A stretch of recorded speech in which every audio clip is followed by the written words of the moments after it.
Good evening, everyone. Good evening. Welcome to the October 21st, 2019 Jurupa Unified School District Board of Education meeting. Roll call, please. Here. Here. Here. Here. Here. Here. Here. Thank you. Ms. Ortega, will you please lead us in the flag salute?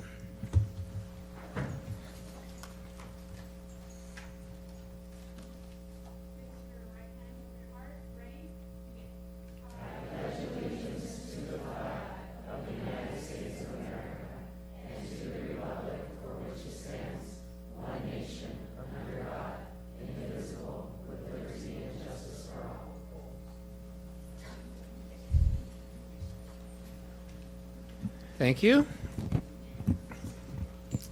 Mrs. Chard, will you please lead us in our inspirational comment this evening? Yes, President Garcia. With everything that's going on and how our district is growing with students and with our building and what we're looking at for the future that we need, I have a quote from Benjamin Franklin. It says, "Without continual growth and progress, such words as improvement, achievement, and success have no meaning." Thank you. Thank you, Mrs. Chard. Mr. Dabrowski, will you please report out from closed session? Certainly. By a 5-0 vote, the board voted to approve a settlement agreement in a special education dispute regarding OAH case number 2019-060807, resolving all issues in the dispute. Additionally, by a 5-0 vote, the board voted to approve a settlement agreement in a special education dispute regarding OAH case number 2019-050647, resolving all issues in the dispute. Thank you, Mr. Dabrowski. On to item number 1A, welcome 2019-2020 student school board members. Mr. Duchamp. Good evening, student school board members. We're ready for your reports. How about Jasmine, if you could talk to us about Rubidoux High School. Good evening, district members. My name is Jasmine Leva, and I hope you all had a great month and weekend. It has been a busy and significant month for Rubidoux High School. Girls volleyball ended their season last Thursday with a win against Indian Springs High School. It was a very interesting season for the girls volleyball team. Many changes were made during the season, but our girls still played with heart on the court. We are very proud to say that our girls tennis team is first place and is undefeated. Our football games are coming to an end. Two home games remain. Students who passed their AP exams were honored during lunch. They were given certificates of recognition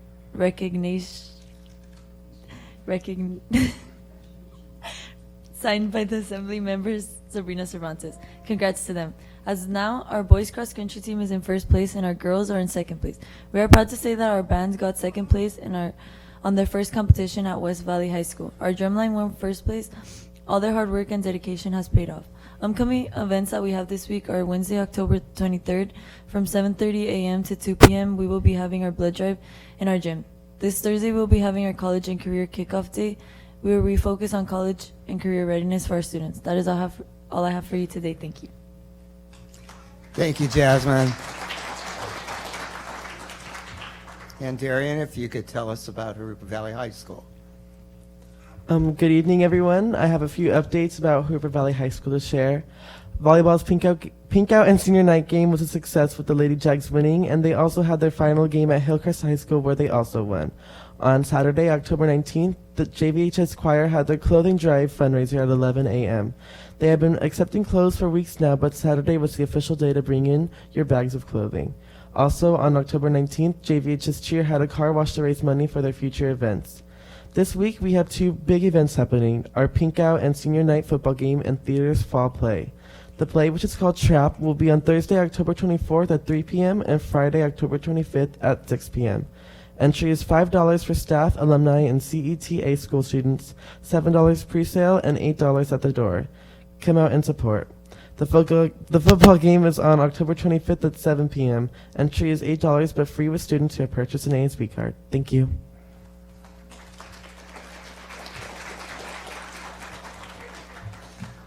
Thank you, Darian and Jasmine. Okay, item 2A, recognize Patriot High School choir students. Mr. Dabrowski. Thank you. The room's pretty crowded, and I think they're all standing already. So if our Patriot and Rubidoux High School choir students, could you maybe come up to the front so we can all see you? And if maybe your choir directors might be willing to join you?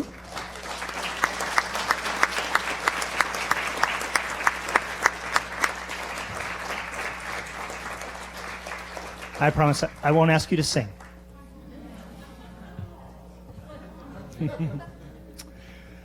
We would like to recognize Patriot and Rubidoux High School choir students that through auditions before 2 choral directors or professional singers were eligible for their audition score to be considered for the 2020 California All-State Honor Choir.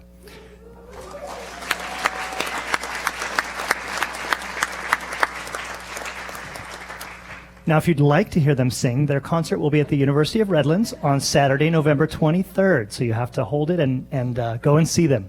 This is a huge honor, and we'd like to congratulate the following students: Morgan Jordan A.,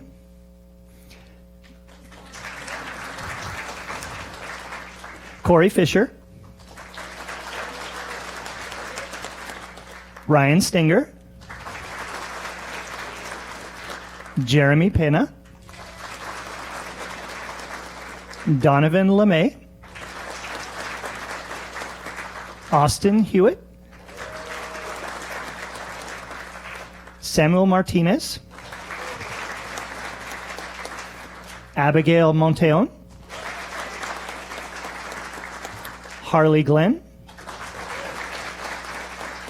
and Carissa Espinoza. Congratulations to all of you.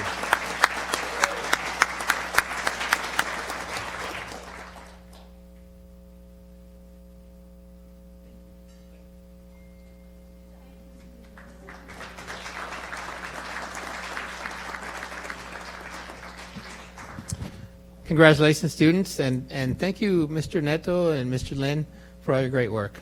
Thank you. All right, I think we're on to 2C.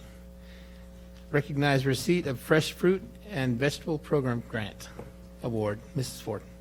Thank you. The California Department of Education has notified the district that it has again been awarded a grant for the Fresh Fruit and Vegetable Program in the amount of $91,134.90. Thank you, Mrs. Ford. All right, 2D. Recognize 2019 Employee and Family Picnic Committee. Mr. Duchamp. Thank you, President Garcia. Well, if you missed the picnic, you missed something great. It was just, I think we served, I know 1,000 plates were taken. I don't know how many were refilled. So it was at least 1,000 meals.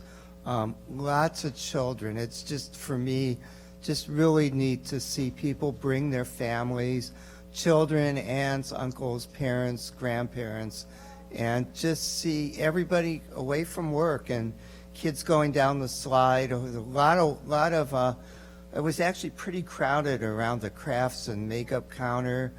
There was a gaming thing, lots of prizes to be gotten. And I saw some pretty big kids around on the train ride too. I guess, well, there must not have been an age limit because some were older than 5 or 10 or more. But I want to really thank the picnic committee. This was all, the picnic is provided by many of the sponsors of our schools. It all comes from donations and the donation of time of many of our employees. So I want to thank Mike Bynum, who brings, I think his whole family. Is Mike here? It's almost always here. So he put his name on the agenda and decides not to come.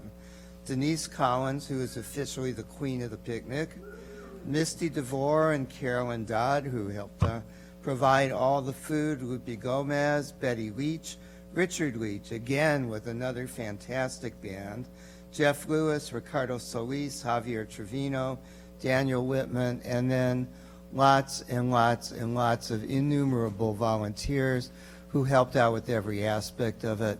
I can't tell you enough how much fun it is, and if you missed it, come next year just to see the kids and at least 1 or 2 board members in the petting zoo, amongst other things. We'll try some other teasers for next year. But I want to thank everybody on the committee, everybody who helped out. It was a wonderful day. Thank you, Mr. Duchamp. I just want to add to that, a lot of district folks get together throughout the day and volunteer their time, so they also help make it a success. So thank you for that. All right, on to item number 3, board comments. Ms. Ortega, let's start with you. Thank you. Just make it brief. It's always nice, and I'm happy to see a full house and to see Jasmine back too. We missed you. Oh, sorry. Just from last board meeting to now, we got to. Good.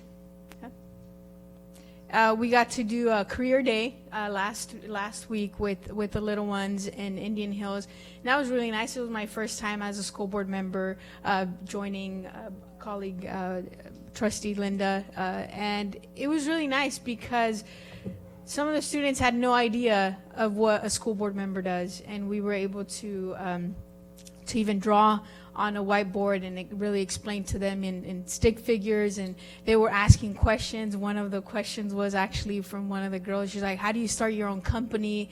And then just the kids just saying, I want to be an engineer. And no, I mean, nobody said I want to be a school board member, but now now that they know what we do, maybe they're encouraged to seek for leadership in their local community. And I'm driving actually from a national conference right now where we got to speak to people that are talking about education, that are talking about our environment. So thank you for being here, all who make a part in what the education of our children is. And I think, again, it takes a community effort. We alone as school board members can't do it. It really takes effort of every single person, from parents to principals to teachers, and we were just so welcome there in Indian Hills, and we would be happy to be invited to any school and do that, because I think it's important. And they get to see a face to, I mean, our pictures are in every school, so they really got to see us in action, and I think it was really, really beautiful. And I'll save the rest of my comments for later. Thank you. Thank you, Ms. Ortega. Mrs. Bradford. First, nice to see you back, Jasmine. There are many times that I wish I was an employee here instead of a school board member, because I envy your interaction with the students and the ability to touch their lives. I've seen that placard that says, I touch the future, I teach. Well, I got a tiny taste of that when Mr. Dan Olguin from Camino Real invited me to be a guest reader to his Room 23 Superheroes.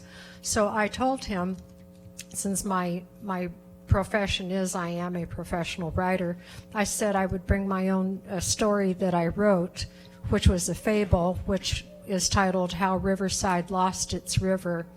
And I was delighted to walk into the class. He had prepared a picture of the Santa Ana River with the bridge so the kids could relate to it.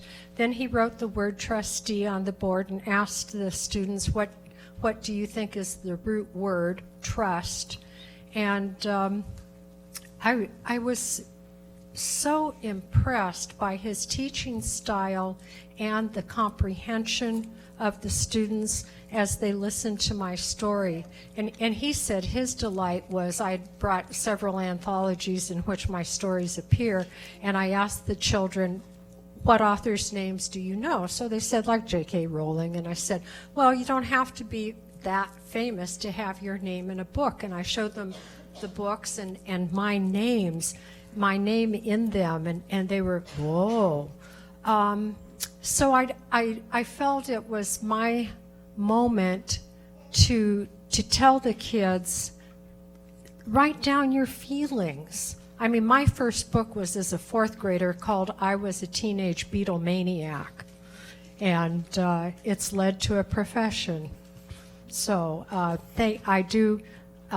anytime you need a guest reader, call me. I'd be delighted, as I was that day at Camino Real.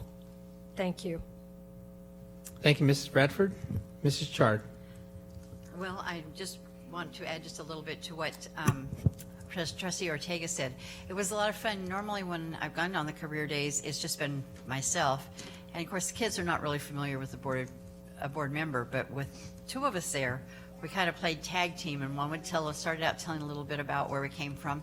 we came from two very different lifestyles and two very different periods of growing up. So it gave them something different to see that there's still room to change your mind. You can still have time to think about what you want to do through our AVID program, which supports our college prep and gets them thinking about colleges.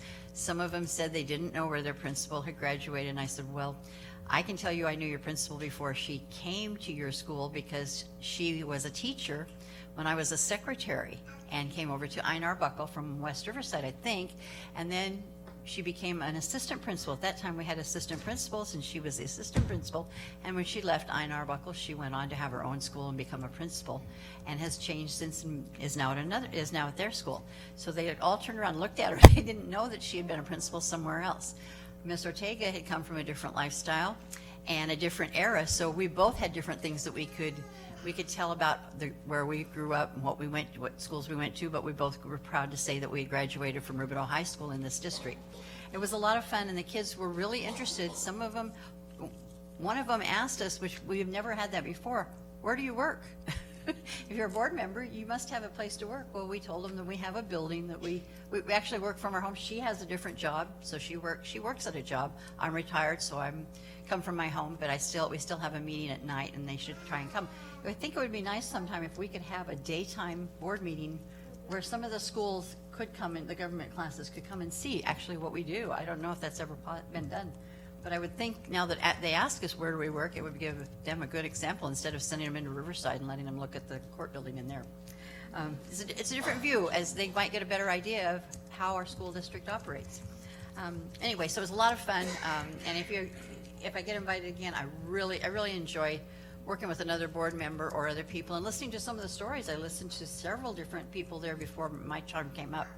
So the kids got a lot of good occupation ideas. So also I attended, Ms. Ortega and I both went to the Riverside City College CTE Advisory Committee dinner that they had a week ago, and we were going to meet with several different groups. What it was going to be a breakout session. They were trying to within their group of their pathways that they have at RCC also, they were going to discuss and try and figure out how they could improve on those, how they could get the word out, how they could make sure that the students understood, what was being offered at their school and what they would need to qualify for it.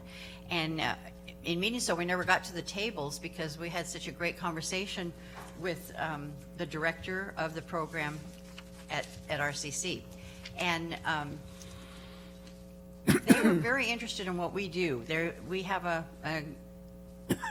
kind of I'm trying to think what it is, an alliance or an agreement with them to work with them so that we can get our students through their pathways and get them into RCC if they want to go. And that's one of our programs that we have at our Rubidoux is the Reaches program, where they can take classes and move on to RCC without spending the money. The cost of education is becoming so enormous. And if we can get our students out of our high schools with either a technical certificate or get them into a technical school, or get them into RCC with a free college under their belt, that would a free year of college under their belt, that would be great. So it was very enlightening, and I look forward to going back to that again. I also went to the SoCal Fair. My granddaughter had raised a pig to show at the fair, and she came in second in her division of their weights. They were divided by weights, and her pig Bruce weighed in at 276 pounds, and she got second next to the Grand Reserve. So she was very excited about that. She was very sad to have to sell him, though, so she did.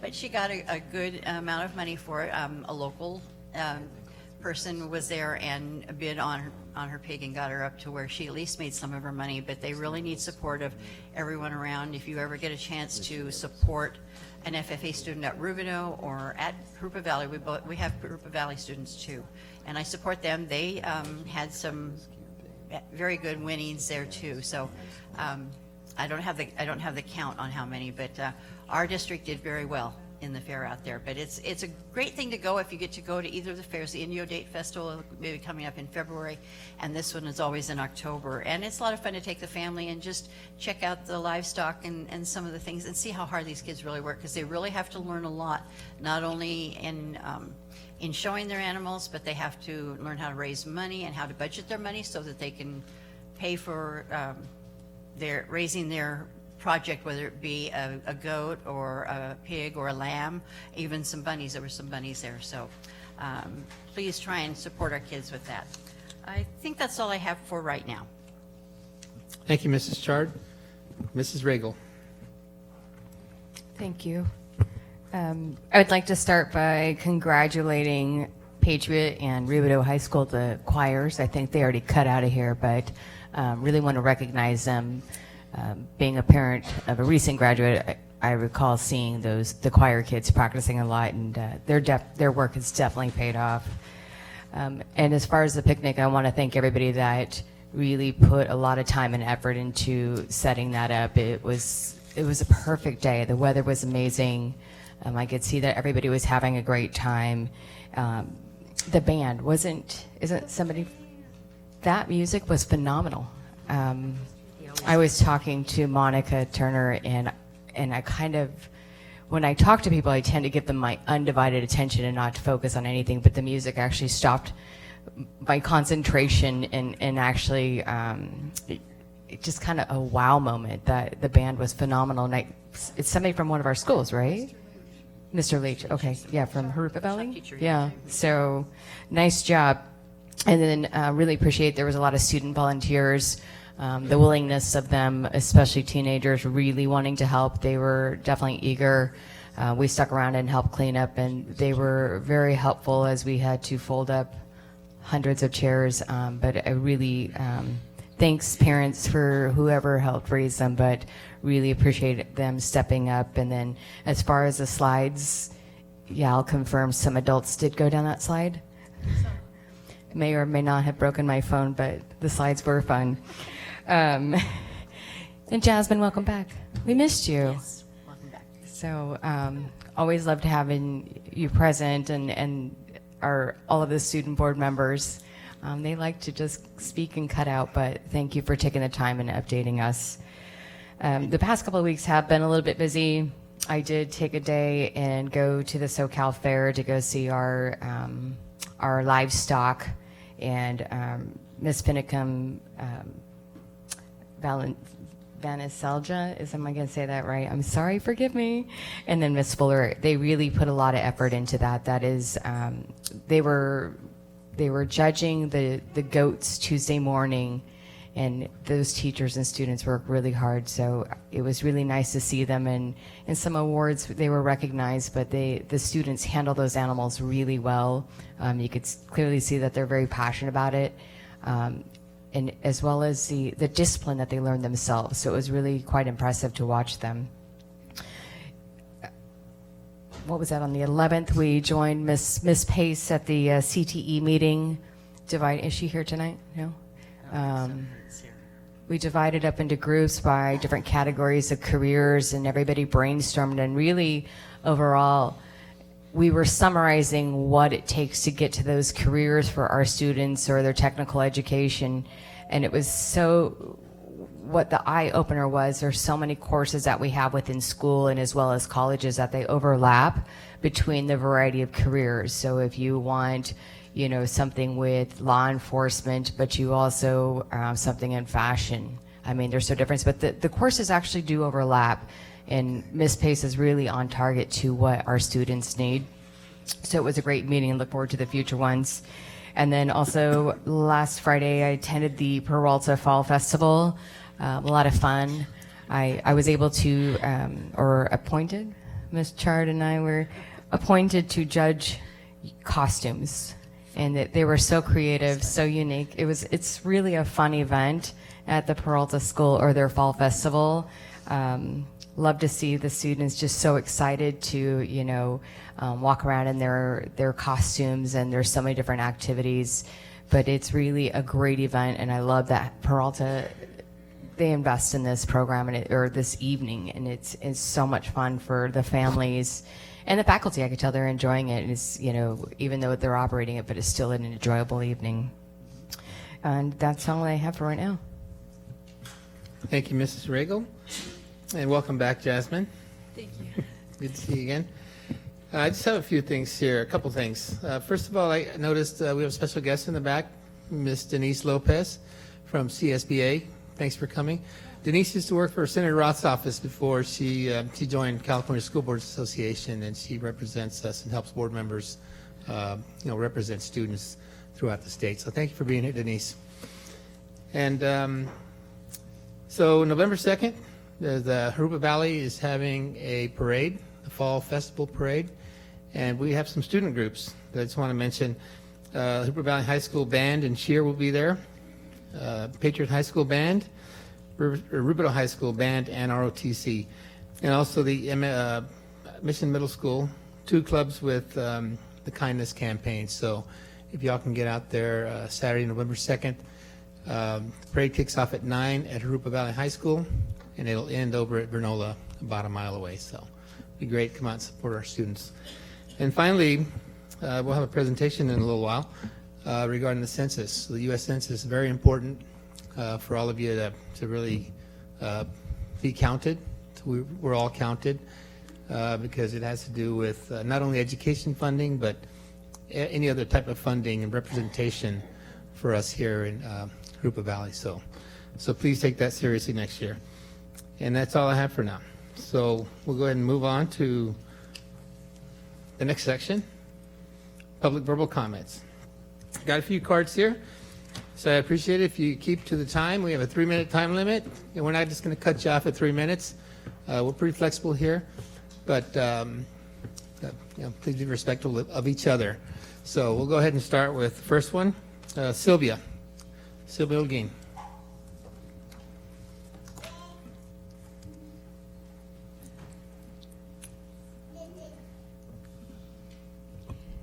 If you look directly behind me, you will see certificated and classified employees. They're the heart of this district. They are what makes this administration look good, because without them, there would be no district. And year after year, we have to remind people what our worth is, because we never see it. There are 3 board member seats that are going to be up in the coming year. Thank God. One of the board member seats has gotten a lot of comment, a lot of verbal comment. They say they're here for the kids, for the community, but they only talk about the Latino kids. Don't get me wrong, I'm Chicana, and I am so proud to be Chicana. I wouldn't want to be anything else. But the purpose of a board member is to serve the community, the kids, black, white, brown, whatever they be. But this particular board member talks about the Latino community, the Latino kids. She's done this, she's done that. She's come a long ways, and I don't begrudge that. But the point of us being here is to make sure that these kids go far and become all that they can be. It's not about a particular board member. There's another one that goes around arrogantly on campuses. They're a big shot. Shake people's hands, and every time I get a call, it's like he's gonna go into politics. Definitely. But it's not about that. It's about this community, it's about these kids, it's about these people that make it work. These are the people that work hand in hand with kids. We are worth something, and it's about time everybody realizes, but more than just everybody, that man realizes, even though he ignores when certain people come up to speak, or he falls asleep. And that is the reason we pay him an enormous amount of money, is to come to a board meeting and fall asleep. Now, you limit people to 3 minutes, but you're selective on who you limit to 3 minutes. At the last board meeting, several people spoke, and they went beyond the 3 minutes. I, however, was told, wrap it up. It's coming to 3 minutes. You can't have it both ways. You can't sit here and speak and take the whole time that you want to speak. If you're going to limit me to 3 minutes, you need to be limiting yourself to 3 minutes, because people got things to do with their life. They're not here because it's a pleasant area to be. They're here to let you know we are somebody. We will continue to be somebody, and we will continue to fight for our rights. And there's a particular item on the agenda tonight. If you do not feel right about it, you have the right as board members to say, I would like that pulled, and come back to it. Because regardless of what you might think of me, I am not the only one in this room.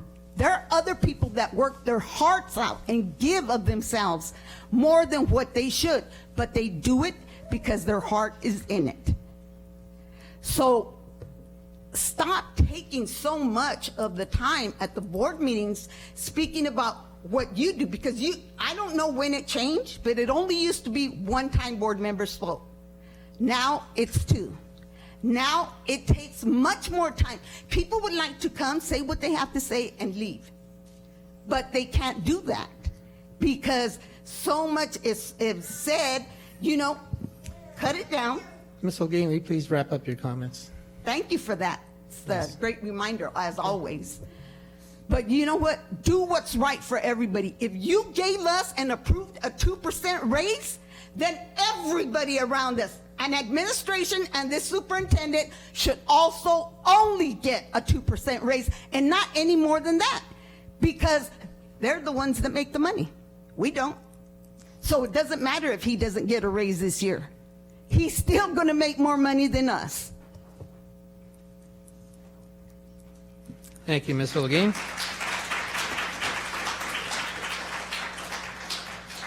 Next one I have here is Ms. Wendy Eccles.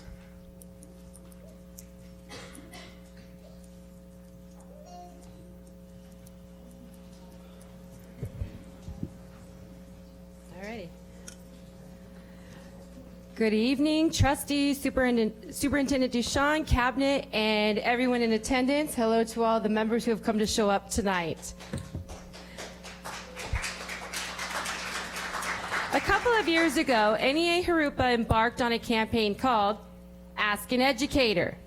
We asked our members about their realities on the ground, as each has their own.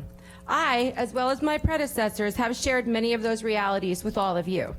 As chapter president, I have continued asking our educators about what's going on at their school sites, in their grade levels, in their subject areas, in order to learn more and properly advocate for NEA Jurupa. My experiences differ tremendously from other secondary teachers, from elementary teachers, psychologists, counselors, guidance coordinators, SLPs, and so on. When I have asked our educators about their current realities, the responses have been extremely varied, but can be summed up in a few categories. Ever-increasing workload, problems with inclusive practices, not support in student behavior, not enough support both inside and outside of the classroom, not enough time to complete the multitude of required job duties, and burnout. I have been very transparent in bringing these concerns forward in order to address them in the best possible way so that our educators can do what they love, teaching our students. While I realize the district hands are tied due to several unfunded top-down mandates from the county, state, and federal levels, these mandates have created huge unintended consequences that permeate the teaching and learning condition of our educators and students. I ask us all to continually look at the district mandates on our educators and the unintended consequences that we can remedy at the local level. I appreciate the willingness of Mr. Ducharme, Mr. Brooks, and Mr. Dabrowski in having candid conversations with me, as well as the joint committees and discussions with JUSD trustees about these mandates and their impact on our educators' abilities to provide a truly effective teaching and learning environment for the students of JUSD. As I have said before, if you want to go fast, go alone. If you want to go far, go together. I look forward to all of us continuing to work together in order to address these issues and to help our students in achieving the best possible educational outcomes. Thank you.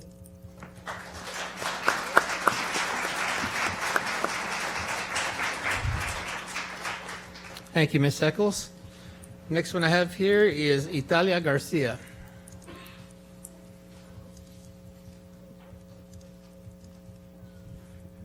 Good evening, board members. Thank you. My name is Italia Garcia, and I am a staff member at the Center for Community Action and Environmental Justice, CCAEJ. As you know, we are a long-standing Jurupa Valley organization. We've been around for more than 40 years. And today we're here to express our gratitude in your leadership and your support for the census resolution. We know how much of an impact it's going to have in the city of Jurupa Valley and in the district. Throughout the past months, we've been able to gather data, and Jurupa Valley, per our current data, Jurupa Valley is considered one of the hardest count populations in the entire state of California. And so we want to ensure that we have the tremendous, the continuous and tremendous support, not only from the school districts, but from the community as a whole. We believe, and we strongly have seen, that education institutions such as schools, parents, teachers, and people that are involved in the students' day-to-day life are what can make a difference in the census and what can make a complete difference in ensuring that our communities are all counted. This includes especially children from 0 to 5, and of course also folks that are identified as the hard to count population in this area. That also includes people with low broadband, and also people that are hard to reach, specifically in rural communities like we have throughout the city. And so we appreciate your leadership and support in the census resolution, and we look forward to continuing the work ahead in our collaboration, not only with the school district, but all the entities that are involved in this partnership. Thank you.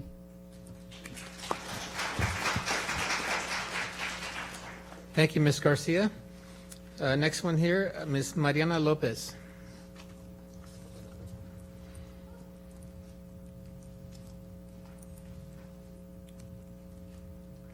Good evening, board members and community. My name is Mariana Lopez. I'll put this up forward. My name is Mariana Lopez. I am the census coordinator for the Center for Community Action and Environmental Justice. The Center for Community Action and Environmental Justice is the regional coordinator for the Riverside Metro region. And so I just wanted to introduce myself, and I wanted to thank you for your commitment and dedication to Jurupa Valley as a whole, as a community. Often thank yous are few and very, very far between, and today I'm here to thank the Jurupa Unified School District for their commitment to the Riverside Metro region census efforts. And I want to specifically thank the Jurupa Unified School District President, Robert Garcia, the Rubidoux High School Band and Choir members, I'm not sure if they're still here, and PICO for their support at the census kickoff. Our census kickoff for the Riverside Metro was on October 4th, and it was great. It was the convening of local partners and community members, and we're just very thankful, and we can't wait for you all to adopt the resolution tonight. Thank you.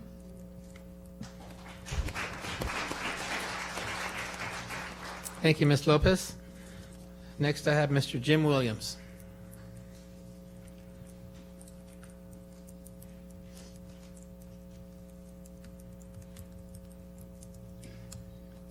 Good evening, Superintendent Ducharme, President Mr. Garcia, Williams, members of the board. will you pull the microphone up, please? Thank you. So I was saying good evening to the board and Superintendent Ducharme and everyone else here. My name is Jim Williams. I'm the parent of 4 children, one of whom graduated from Patriot High School, one of whom graduated from Rivercrest Preparatory, and one is currently a junior at what remains of Rivercrest Preparatory on the campus of Jurupa Valley High School. I'm speaking tonight to urge a no vote on action item K, items 3 through 7, if that's possible. I don't know if you've pulled it out for separate consideration. And I want you to know I have no animosity towards any member of the current superintendent's team. For the most part, my family stands firmly in support of our teachers and our classified staff, our administrators, and our Board of Education. This item is clearly fiscally unsound. As we know, the governor of California is in charge of school district budgets. All districts are beginning to feel the pinch of leveling off of the funding within the LCFF. And with only small COLAs to count on in the coming years, school districts like ours must make sure they take many factors into account.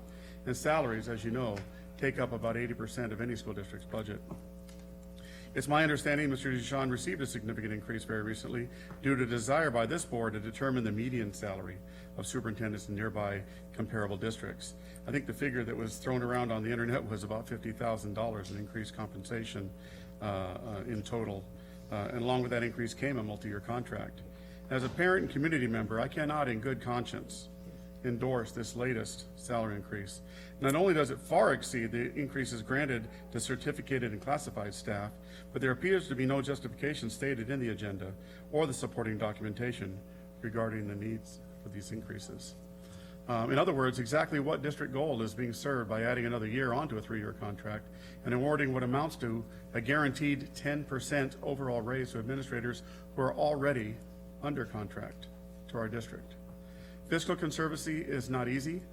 It shouldn't be personal. This school district is not rich, and it does not have the reserves in the general fund that some nearby districts do.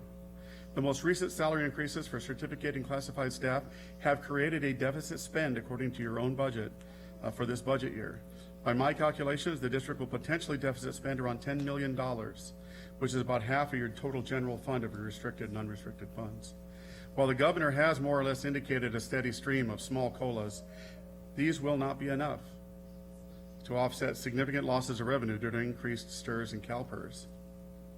For comparison, on Jurupa Unified's budget of just under $300 million, a 2.5% COLA from the state of California represents about $7 million added to the budget. This could easily be completely drained in only 1 or 2 years of ill-advised salary increases. For all these reasons, and because these administrators are already under the 3-year contracts that they signed, I urge this vote to vote no on action items K, lines 3 through 7. If you'd like a better way to commit district resources, I suggest you listen to the educators in this room tonight. Thank you for your time.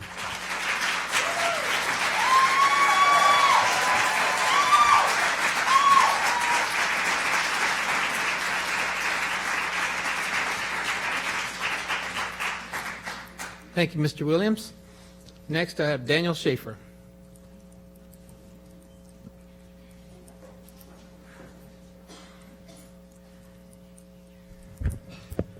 Good evening, members of the board, administration, my fellow teachers. My name is Dan Schaeffer, and I'm a teacher at Del Sol Academy. I'm here tonight to discuss the full inclusion model at Del Sol. Please forgive me as I will talk very quickly and directly to the point. I'm extremely limited on time. I don't normally speak out about things like this, but this topic is important to me, as well as to many of my fellow teachers at Del Sol. Special needs in the inclusion classroom. The inclusion of special needs students in the traditional classroom is important. For too many years, special needs students have been contained in the SDC environment, essentially excluding them from their own schools and potentially their proper learning environment, thus limiting their educational experience. For most of these students, the least restrictive environment is the traditional classroom. Thus, they should be spending a portion, if not a majority, and in certain cases, their entire time learning in the traditional classroom. However, full inclusion in the traditional classroom will not be the best learning environment for every student. When students were not successful in the traditional classroom or are constantly disrupting the traditional classroom, they must be provided the support needed to be successful or be removed from the environment. Full inclusion at Del Sol Academy. At Del Sol Academy, the district has implemented a full inclusion education model where every student has been integrated into the traditional classroom full-time. This model is working in a very limited number of classrooms when support from an educational specialist has been made available. However, at Del Sol, there are currently only 3 ed specialists serving 70 students. Each of these specialists are serving multiple grade levels, making it impossible for them to provide continuous support throughout the day. There are simply not enough of them to go around. We believe that the collaborative teaching between a traditional teacher and an educational specialist is the best model to serve these students. But it simply cannot be followed if the ed specialist is serving 4 different grade levels, as is in our primary grades. Middle school students. In our middle school model, the 6th to 8th grade students are primarily clustered into a single class by grade. This makes it possible for our specialists and aides to meet the minimum service needs of these students. Without clustering, there is not enough of the ed specialists and aides to meet the needs of every student. Servicing the students. In cases where students are being serviced by an ed specialist, the collaborative teaching model is supposed to be implemented. However, at this time, not all of these classes are being co-taught. This is because of a couple reasons, but primarily the lack of planning time needed between the traditional teacher and the educational specialist. The amount of time required of an ed specialist to plan with all their traditional counterparts is impossible to meet under this model. In classes where students have been serviced by an instructional aid, the collaborative teaching model cannot be followed. Instead, the aid is used as a support for the traditional teacher. Further, there are times throughout the day where traditional teachers are receiving no support in these classrooms. Currently, Monday through Thursday, there is support during math, English, language arts, but no support is provided during science, social science, or our MESA engineering program. And no support is provided by specialists on Fridays while they are polling individual students, conducting testing, and preparing for IEPs during their protected time. This leaves gaps throughout the week in certain subjects, and on Fridays in almost every subject. It is primarily during these times when traditional teachers are left without support that they are reporting disruptions in the classroom. Some days are better than others, but it usually involves having to spend instructional time dealing with behavioral issues. On some of these days, the disruptions are extreme and consume large portions of instructional minutes. Clustering certain groups of students together often compounds their behaviors, leading to increased disruptions and less time devoted to instruction. In some cases, there are 10 or more special needs students clustered together in a collaborative classroom, putting the percentage of special needs students at such a high level that the classroom no longer functions as a traditional classroom, but more of a hybrid class, or in some cases, more like a special day class with an additional 15 to 20 traditional students. Further, at times throughout the days, these classes are staffed by a single traditional teacher. This also does not address the additional educational needs of these students. When they are not given the educational support they need, they will often act out. I do not believe this is how the district wants our classrooms to be taught. I know this is not how our Del Cel staff would like to teach. When students are clustered this way, the adequate support is not provided, the classroom suffers. When students are clustered this way and adequate support is not provided, the classroom as a whole suffers. Traditional students who are clustered with the special needs students are not receiving proper instruction, and the special needs students are not learning in the least restrictive environment, a true traditional classroom.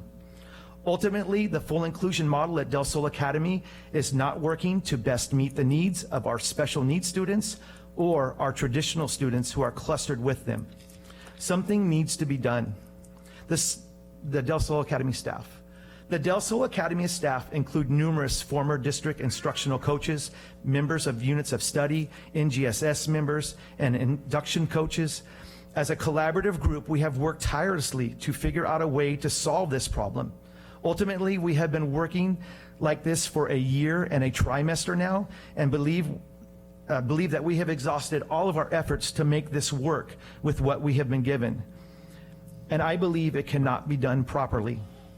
We are bringing this to your attention today because we want to work together with the district and the board to set up a model that will better serve all our students. Under the we understand California is pushing inclusion throughout the state. Mr. Schaeffer. I just have like one paragraph left. Okay. I'm sorry. However, there is no inclusion roadmap to follow. As a school district, I believe we need to address these issues collectively and quickly.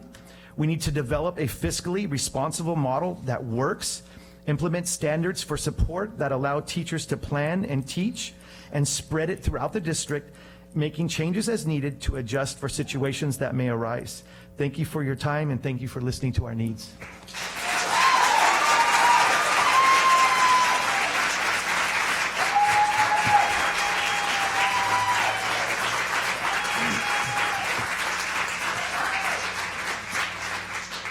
Thank you, Mr. Schaeffer.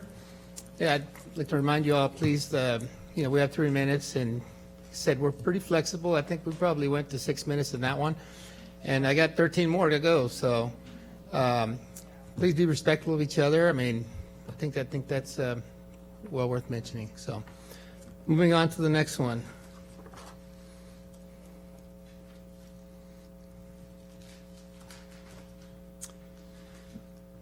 Okay, I'm going to butcher this name, so please bear with me.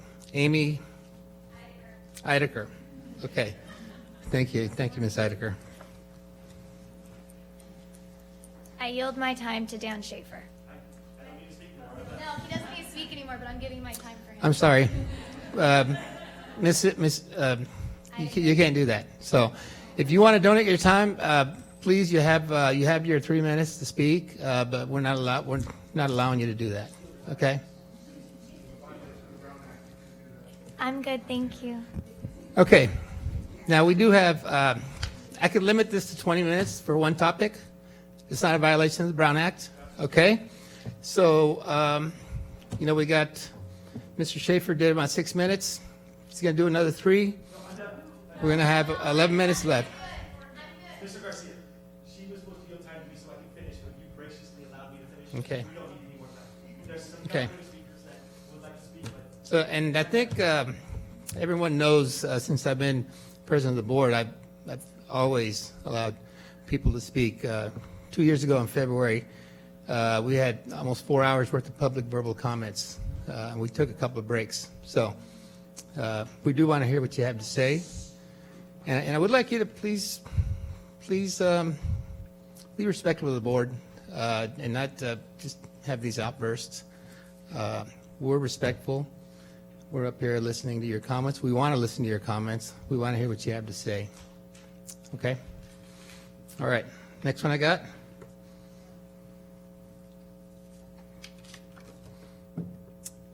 Ariel Supkoff.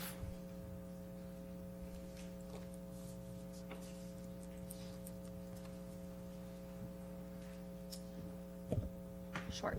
Okay, I just want to say I appreciate your guys' time. Dan took what we collectively needed, so I yielded my time to him. So, thank you. Thank you, Ariel. Next one I have is Miss Victoria Watanabe.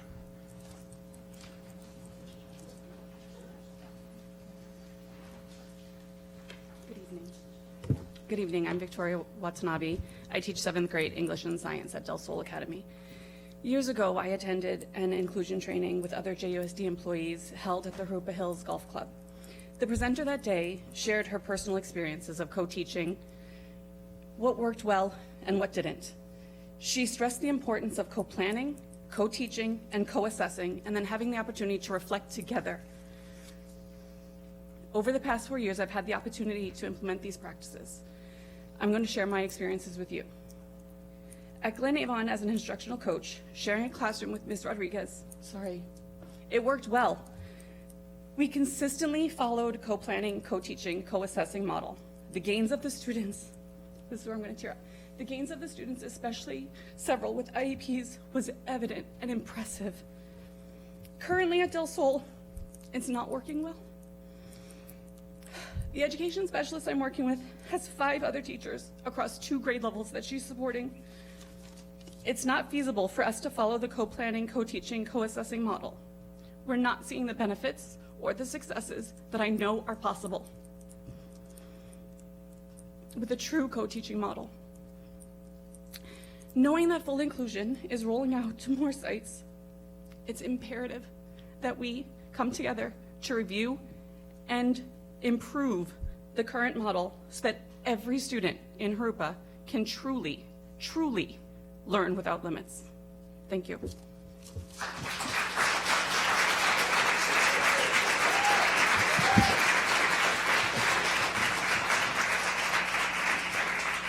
Thank you. Next one I have here is Miss Jessica Schmidt.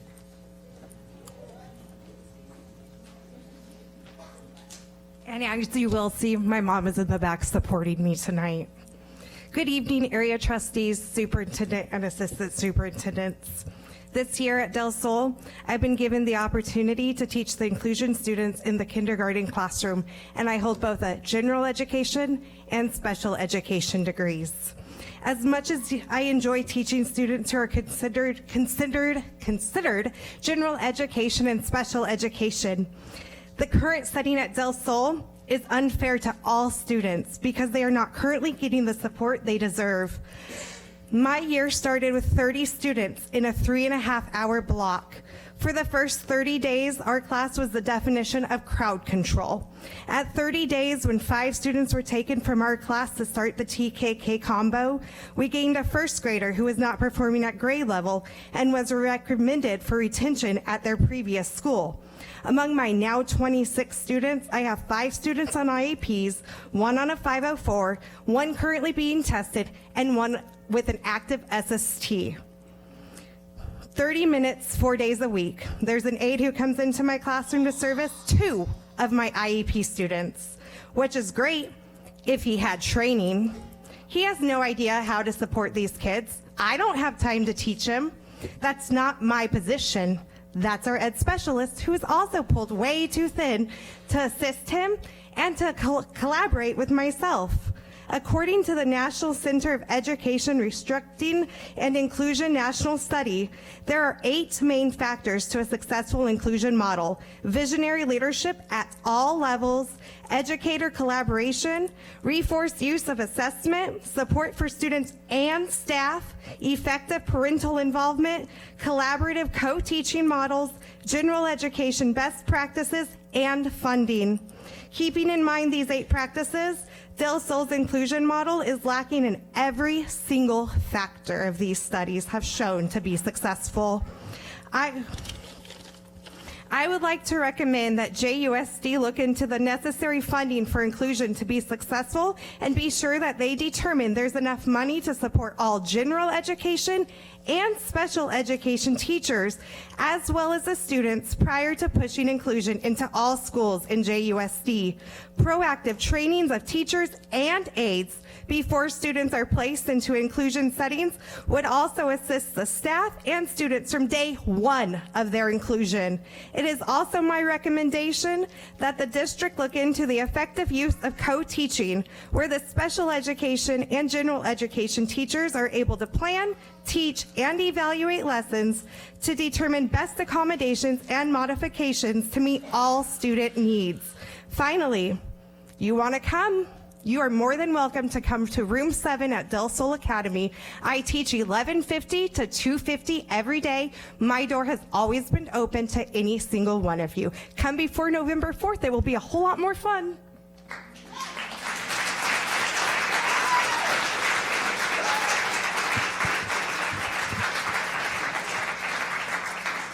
Thank you, Ms. Schmidt. Next one I have here is Ms. Ann Borchardt.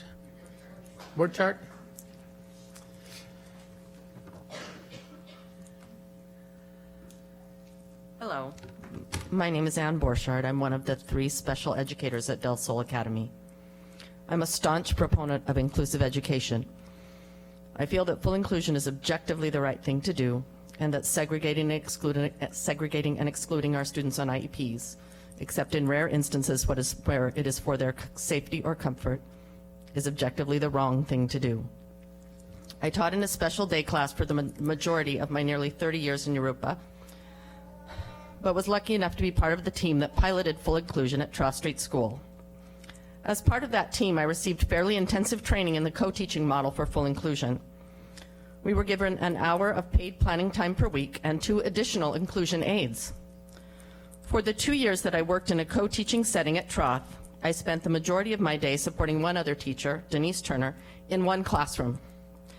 Because we had our own instructional aides and 2 inclusion aides, there were usually 3 adults in the classroom at any given time. We worked in rotating small groups throughout the day. Our students on IEPs blossomed as a result of this program. They became for the first time a part of the culture of the school. Our general education students benefited as well. It was an exciting time. When I was hired at our beautiful new Del Sol Academy, I expected the inclusion program to be supported in the same way. It has not been. We have 3 special educators for a school of 1,100 students spanning grades TK through 8. I work with students in grades 4, 5, and 6. Instead of working with 1 teacher, as I did at Trough, I work with 10 teachers. We have one special educator who covers grades TK through 3, that's 5 grade levels. We have another young special educator working to meet the needs of the entire middle school. We have no additional inclusion aides. The teachers that you see standing here have mad skills. They are rock stars who by their virtuosity can make almost anything look good. But they are nevertheless struggling to provide for the wide variety of needs in each classroom with minimal support from me or my special education colleagues. Many of our students come to Del Sol directly from special day class settings where they were receiving specialized academic instruction for the entirety of their day. If you're familiar with special education, you know that at the end of each annual individualized education plan meeting, we are tasked with making, on behalf of ourselves, our school, and our district, an offer of FAPE. This offer describes the amount and type of service that each individual student will receive. FAPE is an acronym that stands for Free and Appropriate Public Education. Free and appropriate public education is noble and legal language, like that of the U.S. Constitution, that demands of its adherents that they do the right thing. We are expected to make this offer based on what is best for each individual child.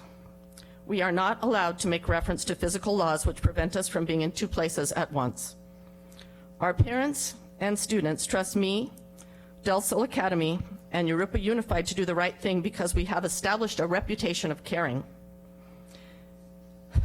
It tugs insistently on my conscience that I'm making offers of faith on behalf of myself, my school, and my district, which are driven by constraints on my time rather than the needs of each child. Offers which are, to be truthful, less than appropriate. We are simply spread too thin, and all of our students are suffering.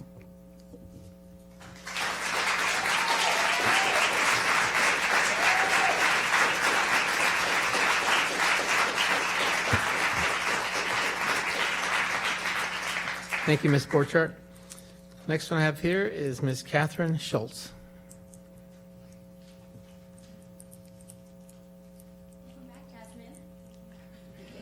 So, good evening, everybody. This is my first time doing this. This isn't something I'm used to doing, but I really wanted to spend the 3 minutes to share about inclusion. I've been with Rubidoux Unified School District for 16 years.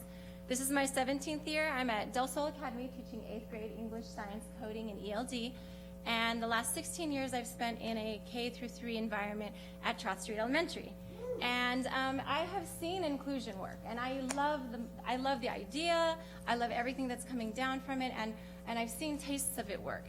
And unfortunately, I'm also seeing the downfall. I have 2 blocks of inclusion, and I get support with Miss Rangel, and she's not here tonight because she doesn't have her tenure yet. However, having the collaboration and the team teaching at the beginning of the year was amazing. And we got to lesson plan, compare case studies, and it was working. And I was super excited.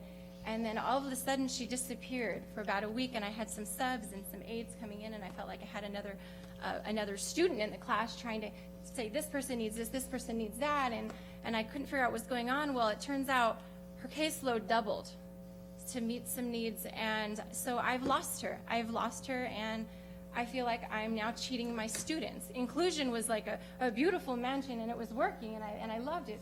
You got to have the tools, though. You have to have the village. You have to have the support. And without that support, she leaves the classroom, and it's a shanty. I feel I'm disappointed in my teaching. I feel like I'm cheating all of these students.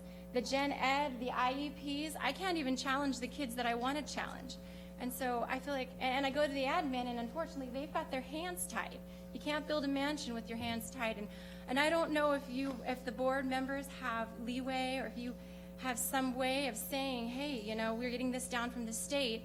If you're going to make us do this, we need the support. If we have an inclusion child in the class, we need another adult. I need Ms. Rangel there with me for both blocks if I'm going to meet the needs of my students. And so I'm here to thank you, of course, for listening to me for 3 minutes, and thank you so much, everybody that came upon inclusion to talk about it. And I hope Jurupa will do a good job in making it a model, making making something that's going to work, because I know it can work. It's just we need to make it happen with support. And thank you. That's all I have.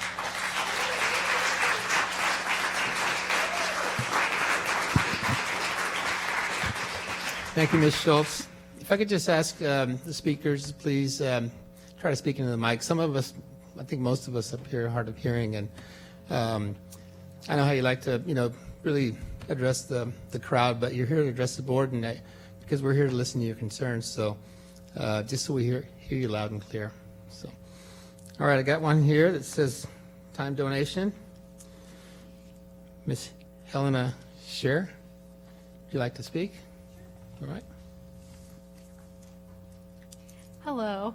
You may not recognize me. I won Best of the Best in the spring, but I had very long hair then, so I probably look a little different. Shaved it all off. Still me.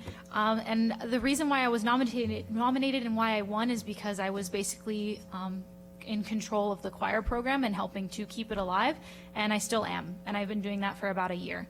On top of my other duties, including theater and improv and dance and everything else that I'm doing at Jurupa Valley. It's an unfortunate situation over there, and it's only going to continue unless we're able to bring in somebody at 100% contract, somebody who gets that stipend and is really going to be my other right-hand person and put in that time and effort, because I can't run two programs. I simply can't. And I've been doing it for about a year. I haven't really been asked. It's just kind of been assumed that I'm going to pitch in and help. And because a lot of my students are also involved in choir, I don't really mind. Those are my kids as well. But it would help if we were able to really narrow down the selection of whoever's applying to somebody who is going to be able to put in 100%, someone who is qualified. And if we can't find someone right away, we at least need a sub who is qualified to teach music, not just any other sub. Because our students are suffering and they feel like they haven't learned anything in about a year. The teacher is gone, has their own thing going on. The sub they had before was qualified, but unfortunately had to be let go due to circumstances. So they're suffering and they feel like they've lost a year of their education. On top of that, we've had to have a lot of people, including our department head who's here tonight, to step in and take that spot and be our right-hand woman.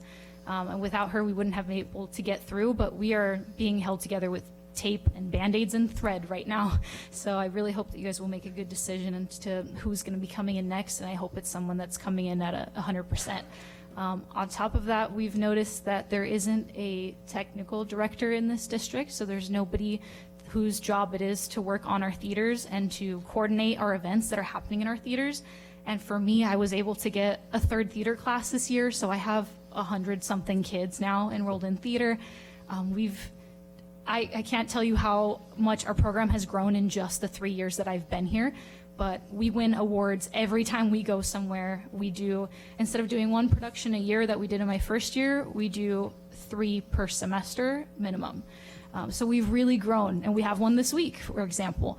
And it takes a lot of stress and time and energy on me when I'm having to stay to help with a meeting that's happening the next day, or surprise, there was an event that was just booked on the same day as yours, so you need to move your things in and out. And because there isn't a technical theater person that is hired in this district, I have been given that role, even though I'm not really getting a stipend to do that. So anytime there is any sort of meeting happening and you show up and there's a microphone and a projector and all that set up, I did that at Jurupa Valley. And I don't mind it, that's my home, but at the same time, it's a lot of time and energy that I'm having to put in where I'm not really getting anything back for that. It's just assumed that I'm going to do it. And we've made some really great strides. I'm always contacted whenever someone needs to use a theater, and I appreciate that. But it would be nice to get a stipend for that or to get some help in that department, considering that it is a lot of time and effort to run other people's events as well as my own. For example, you all have microphones in front of you. Someone set that up. Someone is running that. Same thing when you have an event in the theater. Someone has to set that up. Someone has to run that. That ends up being me, because I'm usually the only person that knows how to run the things in there, with my limited experience of just picking things up on the go.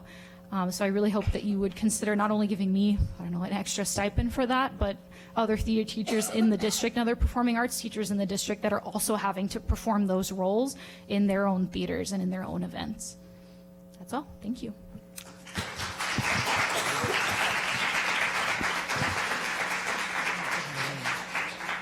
Thank you for your comments. Next one I have here is Sasha Parker.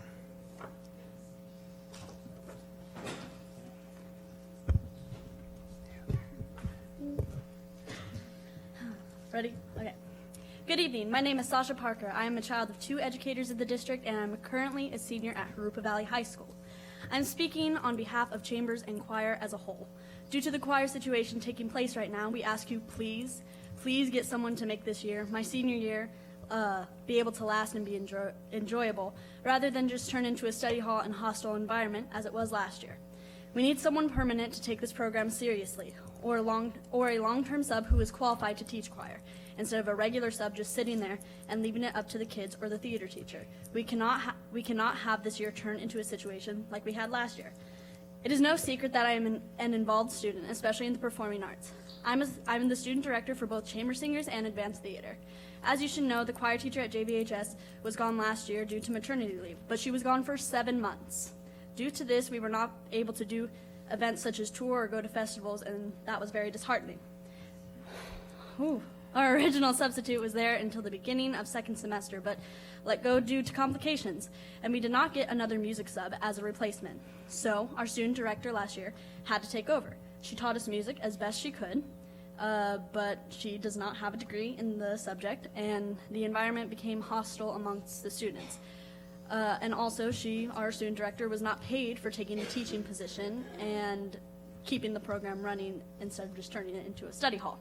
Keep in mind, these are students running the classroom here, and no one has a degree. Recently, we just got word that our choir teacher is leaving yet again, but this time permanently.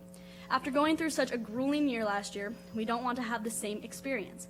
It is not my job as the student director to teach a class. It is unfair for me and my other choir classmates if I were to have to take over the teaching position until we got a teacher, though it may be a long while before we do so. I don't have a degree. I can't play piano to teach the parts exactly how they're written, or else we'd be there until 2025. I should not be the one everyone runs to as the teacher figure because I am not the teacher. Yet they are already starting to do so, and our choir teacher hasn't even left yet. If I'm going to be the fill-in for the teacher, I want to be paid as a fill-in for the teacher. I do not want this year to be another throwaway year like it was last year. My education was being wasted and my schedule was being taken up instead of being put to use. I had to see an outside school vocal coach just to be able to get the education I needed, but I had to pay instead of getting that education for free at school like I'm supposed to. I used to want to do this for a living, and now, with this experience, I'm not so sure that I'm college and career ready. Now I'm truly confused on what to do with my future. So speaking on behalf of the choir as a whole, we ask you again, please get us someone to make this year enjoyable, rather than just turn into a study hall and hostile environment yet again. Thank you for your time.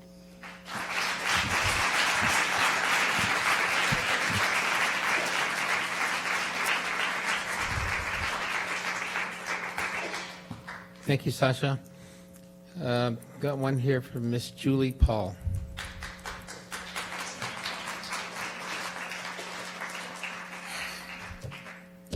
Good evening.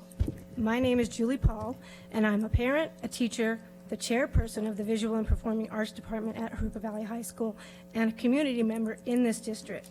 I'm speaking tonight to the board because I'm very concerned about the situation at my school concerning choir.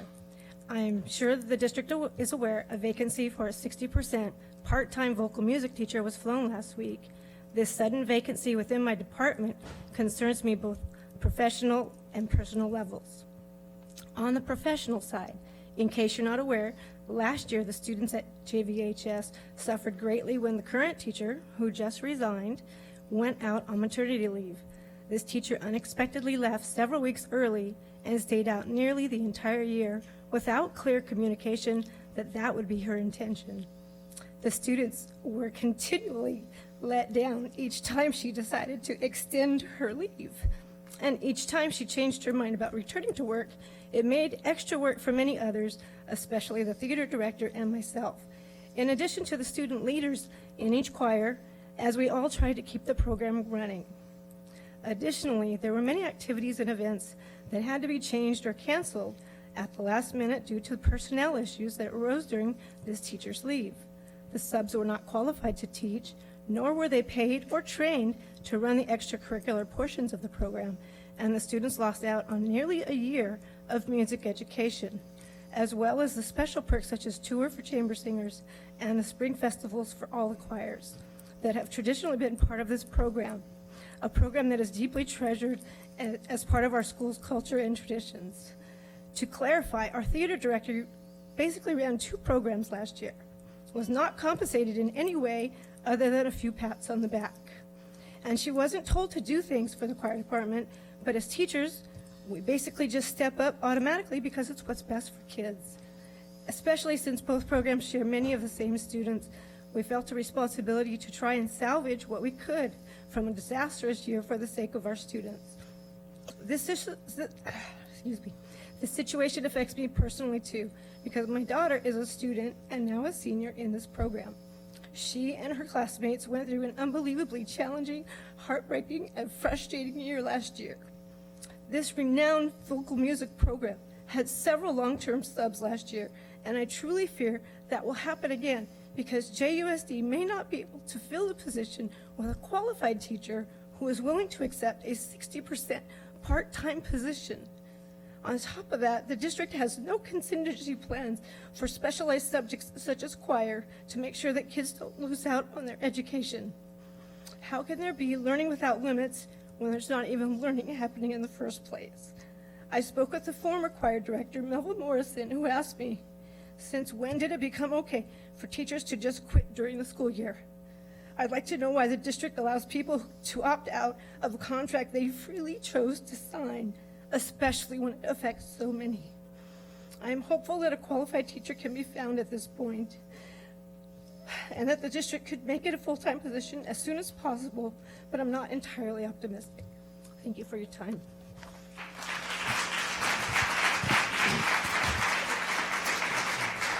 Thank you, Ms. Paul. Mr. Duchamp? I do have one comment. We are obviously doing everything we can to provide the best teacher that we can for the program. We do allow teachers to take maternity leave and extended leaves, and we have a long tradition of allowing teachers who wish to leave mid-year for whatever reason to not hold them to their contract. We don't intend to change that. Some districts do that. I don't believe it's fair to the individual. Thank you. Respectfully, I would like to say this is not mid-year. This is the middle of first semester. That's my issue. It's not a mid-year. But you can't control somebody having to Fire quit a kids have job. a very busy Christmas season, and I they're not agree prepared there, if they don't have a teacher. I have some suggestions of how you could rectify this problem if you aren't able to find a choir teacher, but reach out to them. I would suggest that open email, make an appointment. I'd be more than happy to hear the suggestions. We have always supported the program. You had for many, many years a wonderful choir director. Unfortunately, it's not been possible to replace her at that level, but I'll stand by my first statement. If a teacher wants to leave mid-year, we're going to honor that, even at the beginning of the year. I just think it's an individual right. We're not going to hold people to their contracts. Okay. Next one I have here, I think this is Sunny Slope. Maybe it's the same thing, that's fine. Miss Brenda Angulo.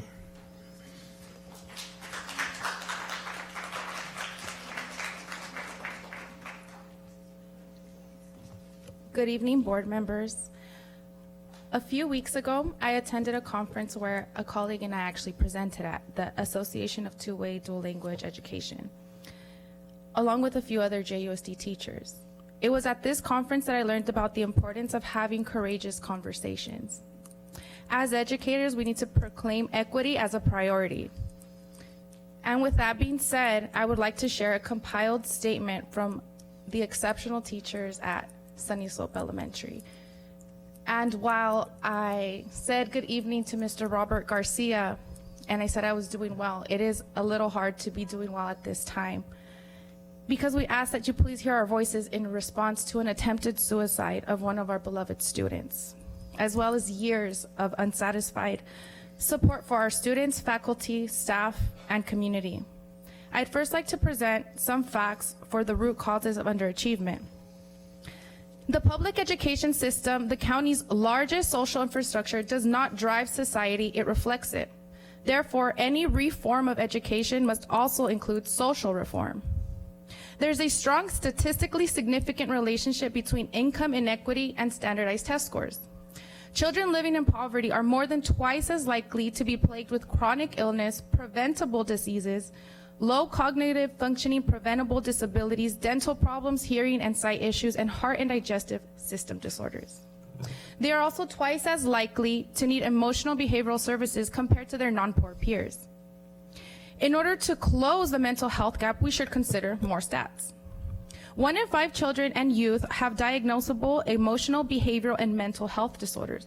1 in 10 young people have a mental health challenge that is severe enough to impair how they function at home, at school, and in the community. Although mental health illness affects so many children ages 6 through 17, at least 1/2 and up to 80% do not receive the mental health care that they need.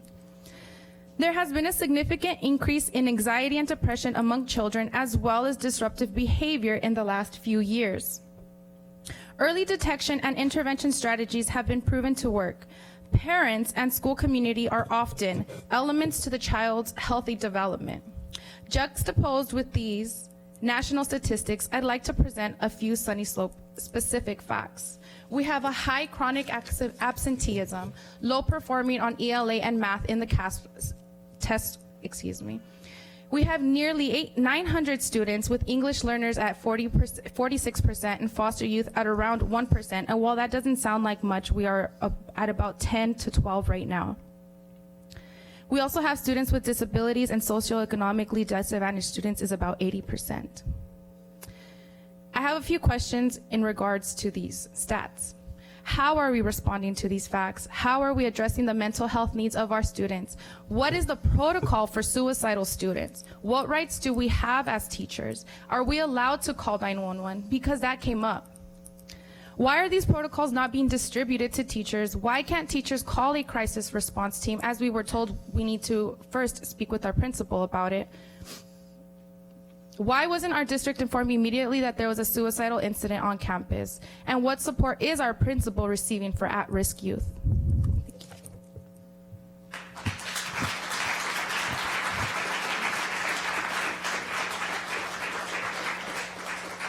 Thank you, Ms. Angulo.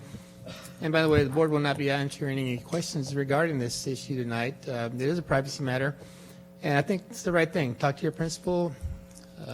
We have a chain of command. I think Mr. Dabrowski is up there, including Mr. Duchamp. So that's all I'll say about that. Okay. Next one I have here is Ms. Cook. Okay. Yeah, I want to say something that is very critical in regard to a 911 call. Teachers are instructed to call the office. There's a reason for that. All 911 calls made from the office are monitored both by the district and by the local police. We want that call to be monitored and to know what it is. We want to know when it happens. It is not a restriction that somebody can't pull a fire alarm or when there's an incident on campus notify people. But I think it's very critical to have a protocol that call goes through the office and it goes immediately. And the offices are instructed to call 911 before anybody else, including before calling me, before calling the principal if they're not on campus, before calling the custodian or a mental health worker. We want 911 to be there first. So just so for future reference, there's a reason for that, and it's to get help to the campus as fast as possible.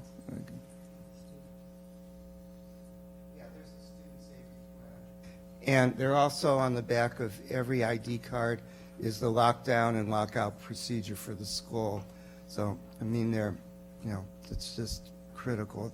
And we set up the protocol so that things can happen in an orderly fashion, and that really it's much more important for the sheriff to know than for me to know. I get told next. Yeah, and I just wanted to mention that the board actually reviews the school safety plan before the beginning of every year. It's a very comprehensive plan that each of your schools work together on. So Ms. Cook. Good evening. My colleague Brenda Angulo has addressed our concerns. Thank you.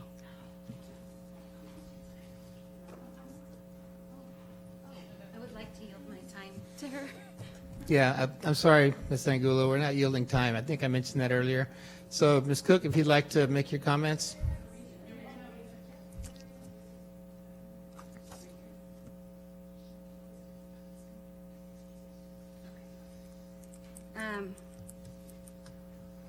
All right, sorry, I'm not prepared.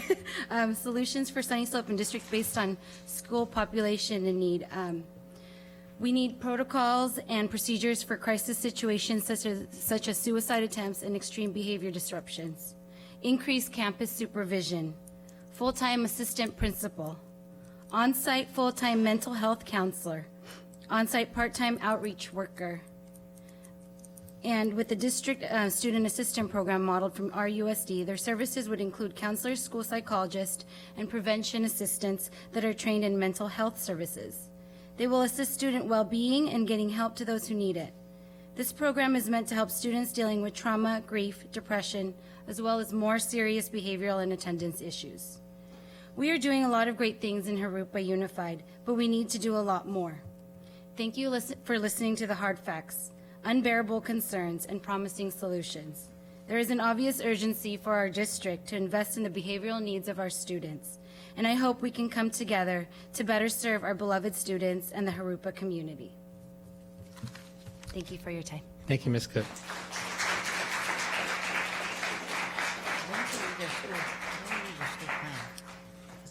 All right, Ms. Lori Brown.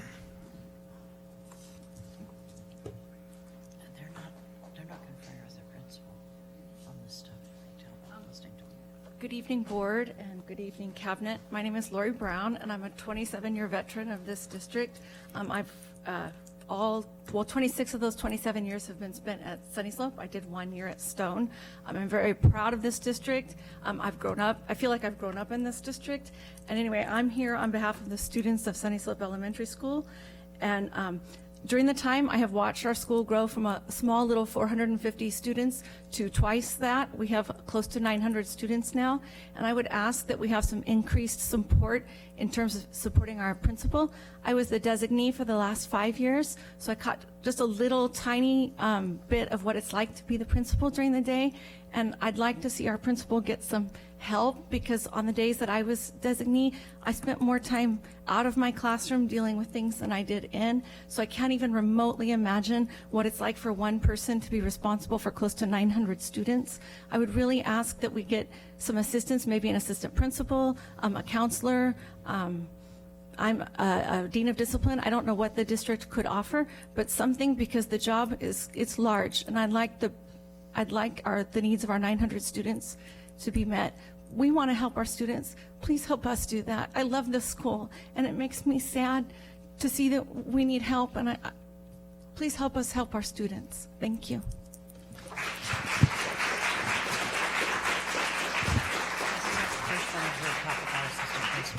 Thank you, Ms. Brown. And the last card I have here is Ms. Zoe Garcia.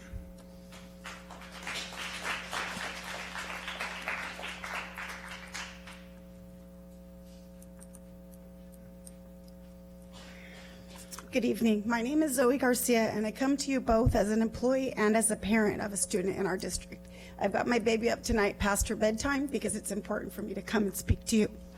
I've been a Jurupa family member for 27 years, and all of those, like Mrs. Brown, have been at Sunny Slope. My entire adult life has been there at that school, and we have always faced challenges and had issues, but the issues facing us now are beyond any I could have imagined over these 27 years. We had an 8-year-old attempting to kill himself. We have kindergarten students assaulting others in the bathroom. We have students roaming around campus. We have things that we need help with. We have always, and we will continue to support each other as staff. We take each other's students as we have to evacuate classrooms due to extreme and violent behaviors. We use our own money to buy cushions and seats to provide alternate seating options for students who need to wiggle and who need different placement. We counsel those students who need someone to listen and to love them. And most recently, we've been consoling each other as we're reeling from that little boy that was trying to climb over the second-story railing to end his life so he could be with his mother who died from cancer, and her anniversary of her death is tomorrow. We do all of these things while we are teaching, while we are still designing and creating meaningful, engaging lessons to target the needs of all of our students. But we need help.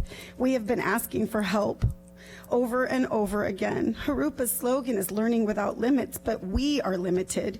We are limited in the supports we can provide to our students.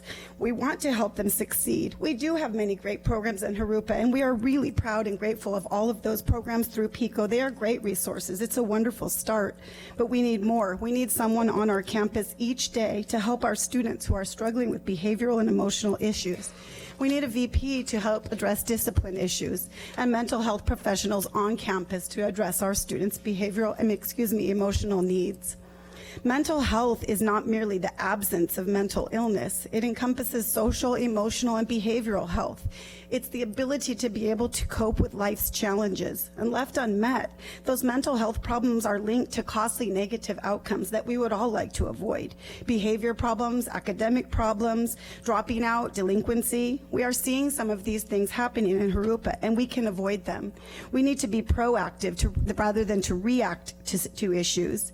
Proactively supporting students' mental health removes some of those barriers, some of those obstacles that to allow our students to truly learn without limits, as is our promise. Thank you for your time.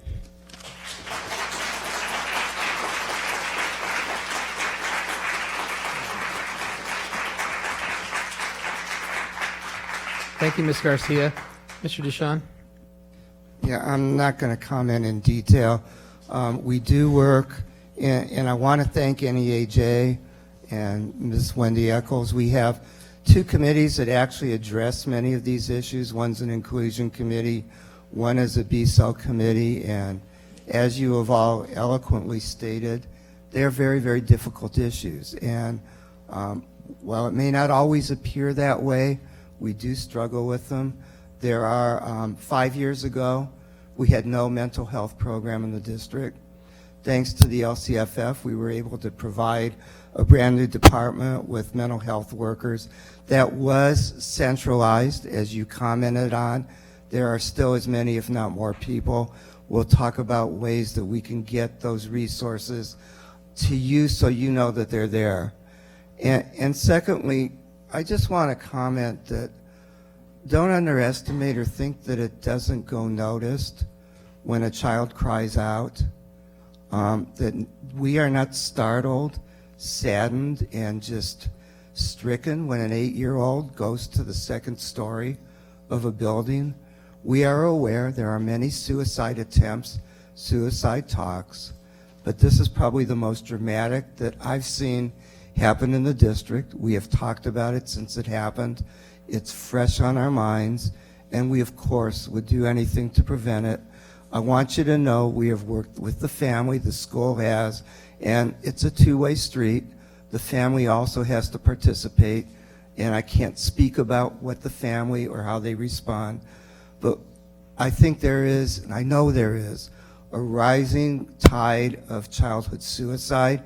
It's frightening, and we'll do everything we can. So thank you for your comments.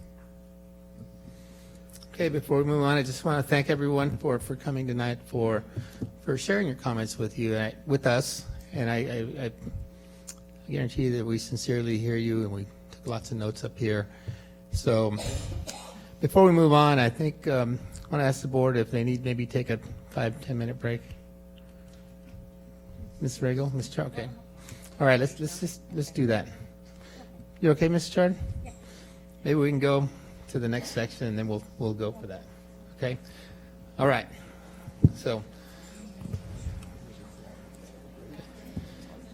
let's take a break. We need to take a break. Yeah. Let's take a break. All right. Welcome back, everyone.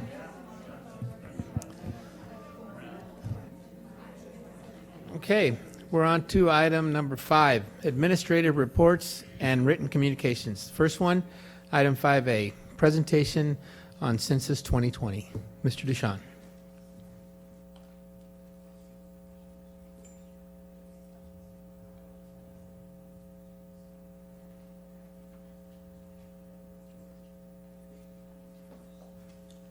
Mr. Garcia is going to take over while my computer refreshes. Okay. You good? Yeah, I'm good.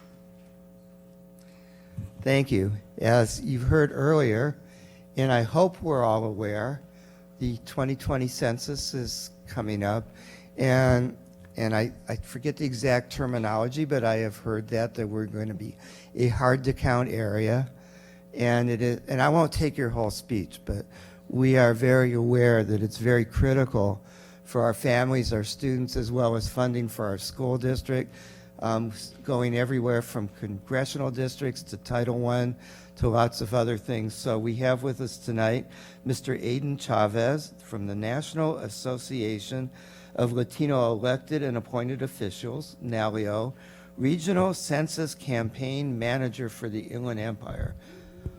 Phew, I had to take 2 breaths to get that out. I hate saying my name too. Well, welcome, and we're glad to have you here tonight. Thank you so much, Superintendent. And if you would have taken my presentation, I would have been completely okay with it. I would have forgave you, right? Because that's what we're all about here at NALEO. So good afternoon, everybody, and thank you very much for having me. I want to thank you first and foremost for the opportunity to speak about the importance of the census. My name is Adan Chavez, and I'm the Regional Census Campaign Manager for San Bernardino and Riverside counties with the National Association of Latino Elected and Appointed Officials. We are the nation's leading nonprofit, nonpartisan organization that facilitates the participation of all Americans in our political process, from citizenship to public service. And again, I did want to thank the Board President Garcia, Board Clerk Ortega, Superintendent, and everybody here today for the opportunity to talk about census. It's important, specific data points for California, the undercount of very young children, and the challenges that we are going to see upcoming in this next decennial count. And most importantly, what needs to be done to make sure we have a full and accurate count of Jurupa Unified School District. Great. There is nothing more fundamental to our political process than the census. So what is the census? Quite simply, it comes from our Constitution.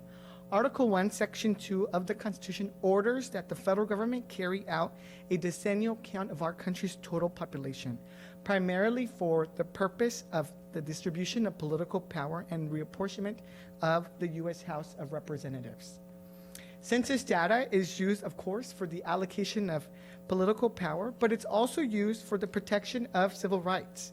The only way we can understand the impact that different policies are having on our population is by having good data on these different racial and population groups. School districts, local, county, state, and federal governments sit to make decisions on behalf of our community. And every one of these decisions uses data in some way to make sure that we're making the right decisions on what schools need to be open, what streets need to be paved, and what clinics need to be open. Our population is constantly moving and constantly changing, so we need to be able to adapt to some of those changes. Bad data, of course, mean bad decisions, and bad decisions hurt everybody. So it's in our best interest that every single person is counted and included in our enumeration.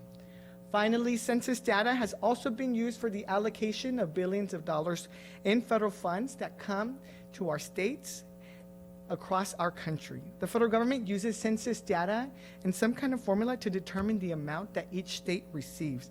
And now over $700 billion come back to states every year based off of census-derived statistics. In terms of the allocation of resources, this chart here shows the kinds of programs that use census data in one way or the other. It really runs the gamut of programs that are here to benefit all kinds of members of our community. April 15 was the day that all of us were supposed to fill out our taxes. And then this money comes back to us according to the needs of our community and according to the population data. And so these are the wide range of programs that benefit from census-derived statistics.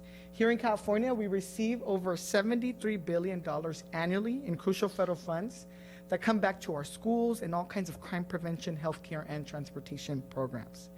And these are programs that are very much critical to Jurupa Unified children, schools, and families. These are programs that are used to serve people's health, like Medicaid and Medicare, basic infrastructure programs across the country, like highway planning and construction, education programs like Title I grants to local education agencies, even the National School Lunch Program. All of these use census data in some way or the other to determine how much money comes back to each state. And so bad data here means a missed allocation of these resources. The irony, though, is that even though these programs are designed to help the most vulnerable communities across the United States, these are the same people that are hardest to count. Poor people, children, people who are homeless, are the ones who can be vulnerable in this process and may receive less funding if they're not accurately and fully counted. The census had never been accurate. The reason being is because there are members of our country's population that are much harder to count than others, including African Americans, Latinos, and American Indians, households with low incomes, immigrants, those with limited English proficiency, renters, rural residents, highly mobile residents, and very young children ages 0 through 4. And we know that across our county, we're home to many hard-to-count residents. According to the latest census estimates, approximately 38% of our county's current population lives in these hard-to-count tracts. And these are census tracts where at least a quarter of more households did not send in their census questionnaire back in 2010. But these are also tracts in communities that can be disproportionately missed in the next decennial count. One of the reasons why the Census Bureau has never been able to fully and accurately count our community is because of its inability to count very young children. I wish the baby was here earlier, because then I would remind everybody that any kid born before or on April 1st needs to be counted, but it's okay, I'll get the baby prop next time out here. In 2010, the expert demographer and statistician William O'Hare, who again is the far most expert when it comes to data on children, discovered that the 2010 census was missing close to 1 million children, and discovered that 40% of these children, ages 0 to 4, were very young Latino children.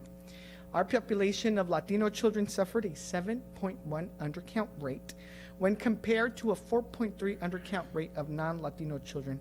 And Riverside County actually had the second largest percent of undercounted very young Latino children of any California county in 2010, having undercounted more than 6,000 young Latino children.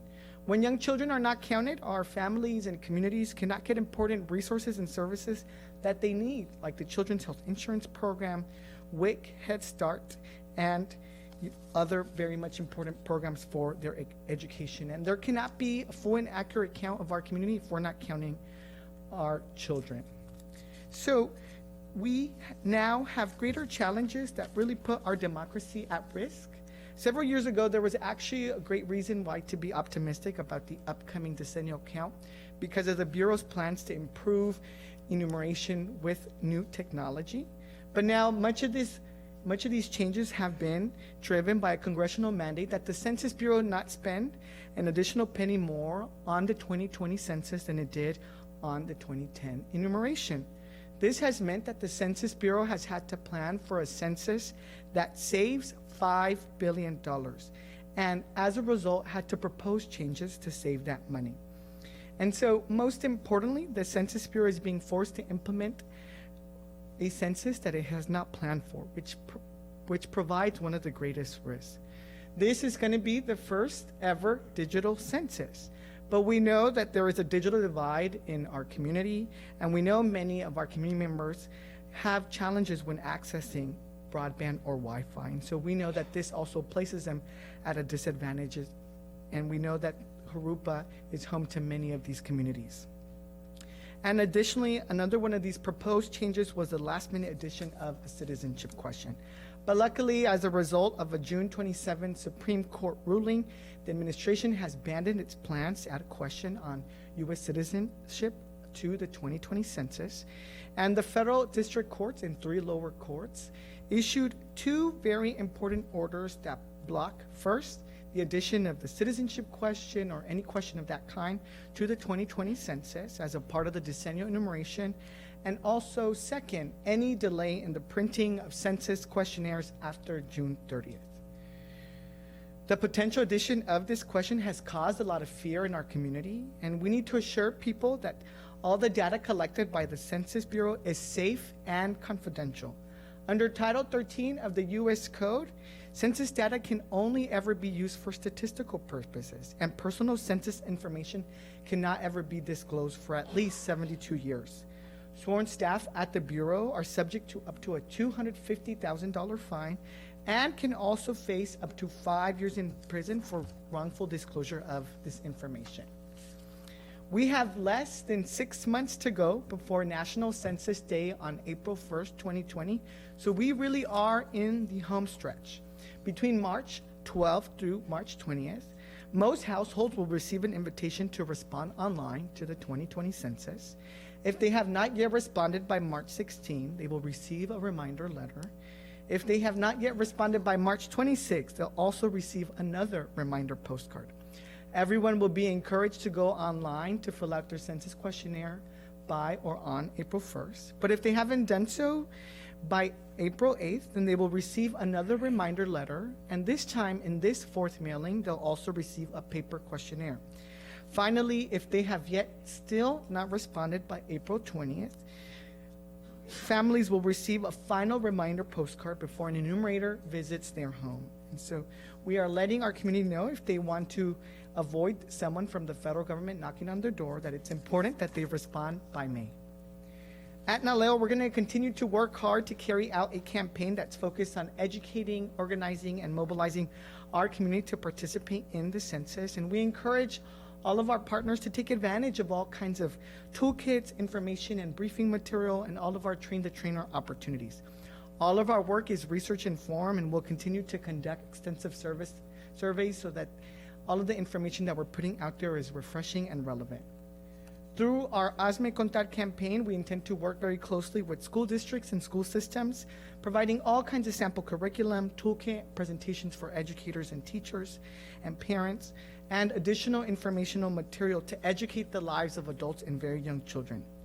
With Latino Decisions, NALEO Educational Fund conducted a national poll, and we also surveyed 4 different focus groups. And we found that people who speak for children or the schools were especially very well-trusted messengers. So you have a very important role to play. Oh, I got ahead of me here.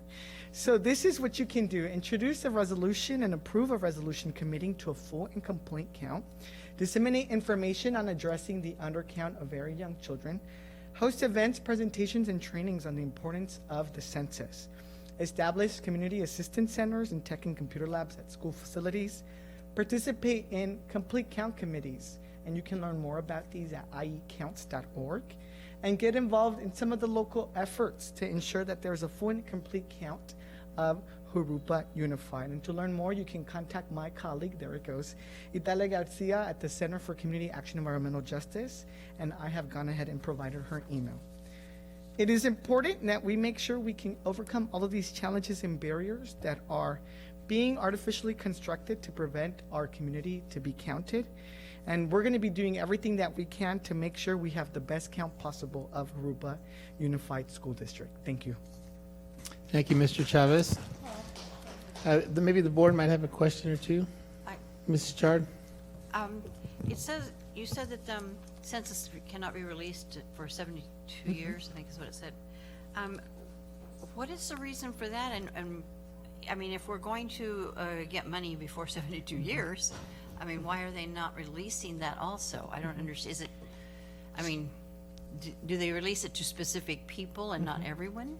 So block data does get released, but personal information does not. So we'll know who lives in the state, but we won't know that, you know, Board President Garcia lives in Jurupa, for example. So all of that block information is available, but when it comes to individual data per household, that isn't until 72 years. And that's to make sure that every respondent's information is protected and safe, and everybody feels comfortable when responding. Okay. All right. So how do they just don't release the personal, so how do they know how many children are in each home, or how much, as far as for money-wise, going to districts and different programs? So they'll never release the names of the child, they'll never release the ages of the children, they'll never release the sex of the children, but they'll release how many children live in that household. So we really don't know if we're getting the exact amount that we should be getting for certain ages. Exactly, because there's always been many groups that are difficult to count, and the census has never been accurate. Okay. Mhm. I know that I do ancestry a little bit, and I know that it says, oh, now the 1940 census are being released. Exactly. That's why? That's why. So the reason why that really got released is because of Title 13, and the reason why we have these protections is because during Japanese internment, census data was used to identify which homes had Japanese ancestry, and because of that, they've gone ahead and provided a lot of these protections so that all of the respondents' information is safeguarded. And they don't think that now asking for, then we used it for Japanese internment, but now to track the immigrants that are here, it's okay to ask for that and tally that information up. That's why there was so much concern about this potential addition of a citizenship question. Luckily, it hasn't been added. And this is the thing, the census has been collecting data about citizenship through the American Community Survey. But this time around, it's important, and that's actually why there's been a lot of fear in our community, because many of these community members who are already hard to count don't want to provide information up to the federal government generally. They especially don't want to do that in the current political climate that we're in. And so now we need to do our part to make sure that we are healing our community and addressing that public trust that has been violated as a result. And as a school district, we're not permitted to give that or encourage our parents to give that information out necessarily. I mean, are we supposed to encourage them and give them the explanation that, look, this will, if you give all this information, we will get more funds to utilize in our area for you? Exactly. So you are encouraged to teach kids about the importance of being counted and teach their families as well. The state, for example, the California Department of Education is actually rolling out curriculum for 5th, 8th, 11th, and 12th grades to educate children about the importance of the census so that they can go back home and also encourage their parents to self-respond. Okay. All right. Thank you. Ms. Bradford, you have a question, comment? For Superintendent Ducharme, are children going to be encouraged to complete this on their Chromebooks with their families? You hit it right on the dot, Trustee. Thank you. I was pushing the button but yeah, and Mr. Garcia said the board had comments first. Well, I don't believe the children technically can fill out the census. That's probably a federal thing. But they technically can. Can they? Okay, but so we can do a couple of things. One is, yes, they can use their Chromebooks. They need Wi-Fi. We have maps of Wi-Fi availability in the district. We can also push out information on Peach Jar.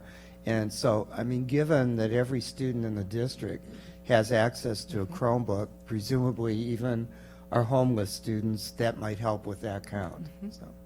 I think this is an absolutely fabulous teaching moment.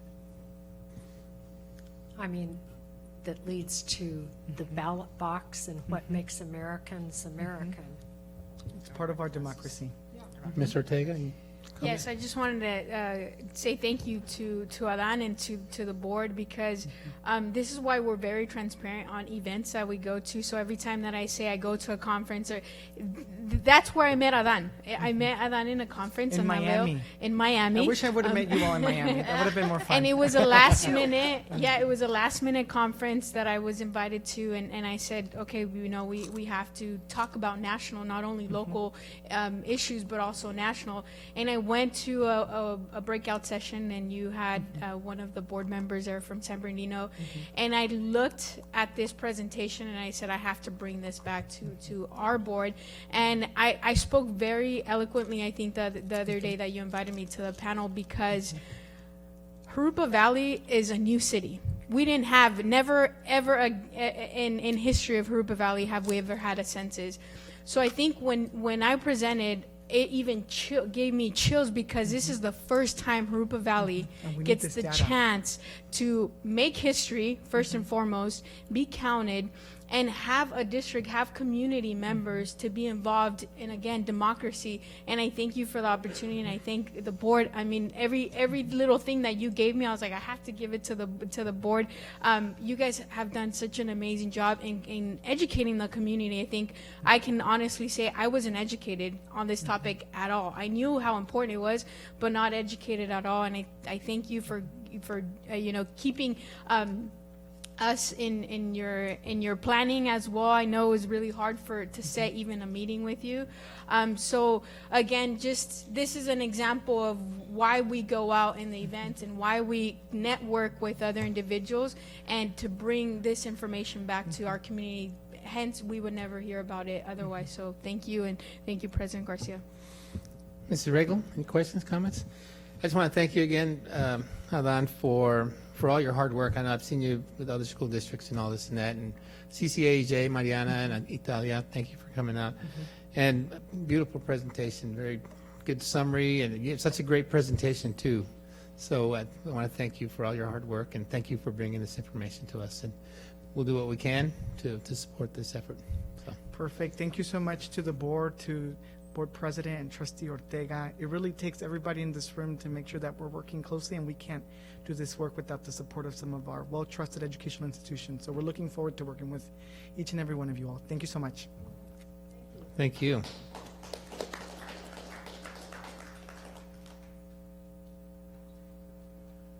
All right, we're on to 5B, report of the results of local performance indicators of priority 1,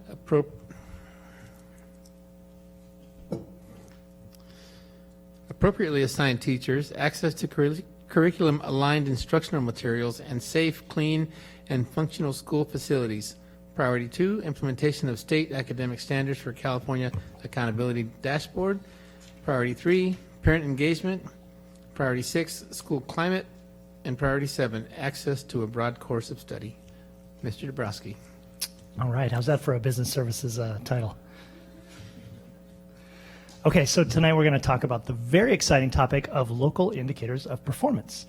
So as you recall, back in the day, we had an assessment or an accountability system in our state that was based on one test that our students took, and we got an API score out of it, and that was accountability. And over the years, our state has developed a much more robust accountability system that consists of 6 measures that are measured at the state level by the state, and then 5 local measures that we measure and report to the state and to the community. And so tonight we're going to talk about those 5 measures. The state measures are, as you can see, they measure academic performance, they measure high school graduation rate, they measure our suspension rate, they measure chronic absenteeism, they measure college and career readiness, and they measure the progress of our English learners. So those all are data that the state gathers and reports out, and that happens later in the fall. And we'll talk about those when they're released for the year. And then the local measures, which are on the right, are around school climate, implementation of state standards, basic services, parent engagement, and access to a broad course of study. So I'm going to talk just a little bit about each of those items and explain our rating and how we're rating those systems. The first priority, priority 1, is appropriately assigned teachers, access to curriculum-aligned materials, and safe, clean, and functional school facilities. And this is the only one where there is really a way to quantify that, because all of those things are reported by the county, inspected by the county, so there's some official way to say this is the case or this isn't the case. And we have officially 0 teacher misassignments, so we have appropriately assigned teachers who are credentialed in the area that they teach. We have 0 students without access to materials, and as you'll recall, not long ago, we certified that we had instructional materials. We were inspected by the county to ensure that that was the case. And then we had 0 facilities not meeting the good repair standard. So we have facilities inspections by the county, and those were rated as good repair. Now with a caveat, a little asterisk, that you've heard a lot of information about our facilities. You realize that many of our facilities are 50 years old plus and in need of renovation, so there are certainly a great deal of needs that we have facilities-wise and things that we can do to make our schools better. But from that official good repair standard at the county. We did pass those inspections, so we have 0 facilities that are not in good repair. We take very good care of our aging facilities. So that's priority 1. Priority 2 is implementation of state academic standards. And so there's a little bit of a rating system that they used this year that is new for us. But as you can see, there is an area of professional learning for teachers, and they look at it in the areas of English language arts, English language development, ELD, for our English learners, math, next generation science standards, science, and then history, social studies is HSS. And as you can see, the lowest area is history, social studies, and that is because that's been the last recent development of frameworks and standards. So as they entered sort of the Common Core area last, we have yet to adopt new history, social studies materials. We will be adopting NGSS science materials in the near future, and then history, social studies will come after that. But as you can see, like our language arts, ELD, mathematics have all been recent adoptions in the last few years and have a whole system of support and professional development around those areas. In addition, there are other areas where the state has standards. There's CTE, Career Technical Education, and you've heard a great deal about our programs there. Health, physical education, visual and performing arts, and world languages. And so there are systems for each of those areas. Priority 3 is parent engagement, and there are 3 distinct areas in parent engagement that we report on. One is building relationships. And we have, in a variety of areas, and this is primarily our PICO department and our language services department, and you're aware of many of the things, parent professional developments. We have parents as leaders. We have strengthening families framework training. We have the 5 protective factors training, a whole series of training for parents that we have PK that is in place. We have the community school model where we bring resources and services to each of our school sites as a kind of a community hub, like our dental services, 100 Mile Club, the fresh fruits and vegetables, counseling, all those things that we bring to our school to make our schools community schools. And then we have increased supports to reduce familial stress. Those are, things that we have our school pantry, we have food giveaways, lots of things that we bring to our families outside of the traditional, elements of education and curriculum to reduce familial stress and enable our students to be successful. And then we have increases in communication in our communications department and all of the things that we're doing to get information and messages out to our families, including Peach Jar, Twitter, all the social media, those things. The second portion of parent engagement is building partnerships. And as you know, we have a great deal of partnerships both through our PICO department and through universities. So we have health access partnerships. Borrego Health would be our largest agency that we partner with. We have behavioral health access partners and several, Del Sol, Borrego Health, House of Ruth, many different agencies that we partner with through them.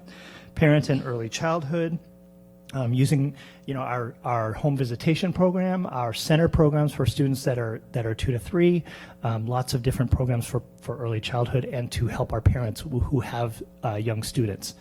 And then our university partnerships, like our Reaches program with RCC, like our Pathways to College Success, like our partnership with CBU and the college level English that some of our students are taking. Those partners all are ways in which we build partnerships with other agencies to support our students and families. And then the third area for parent engagement is seeking input for decision making. And in one area that has been a change over the last few years, there's our Parent Center and our Communications Department. So those are ways that we have centralized information and reached out to parents to provide better information, to have a centralized resource where parents, when they walk in the door, they can hear about all of the different programs and services we have available in the district. We survey parents in a variety of ways, and we have our advisory committees that are that provide us input and information and seek input. And we have our local, like one example would be our school site councils at all of our elementary and middle schools and high schools where they share in the decision-making process, as well as our district committees like DLAC, DAC, things like that. And many of you have attended those. Priority 6 is school climate. And we measure that and report that primarily by surveys. There is the California Healthy Kids Survey that we give biannually, and then there are all the different surveys that we actually do, the LCAP parent survey, student surveys, staff surveys. There's a school climate survey that we give at many different grade levels, and we use that to gather information about the way in which our parents are feeling, our students are feeling, and how whether they feel safe, whether they feel involved, whether they feel like we have high expectations for them, whether there's support available for them. And so we use all those tools to measure those things.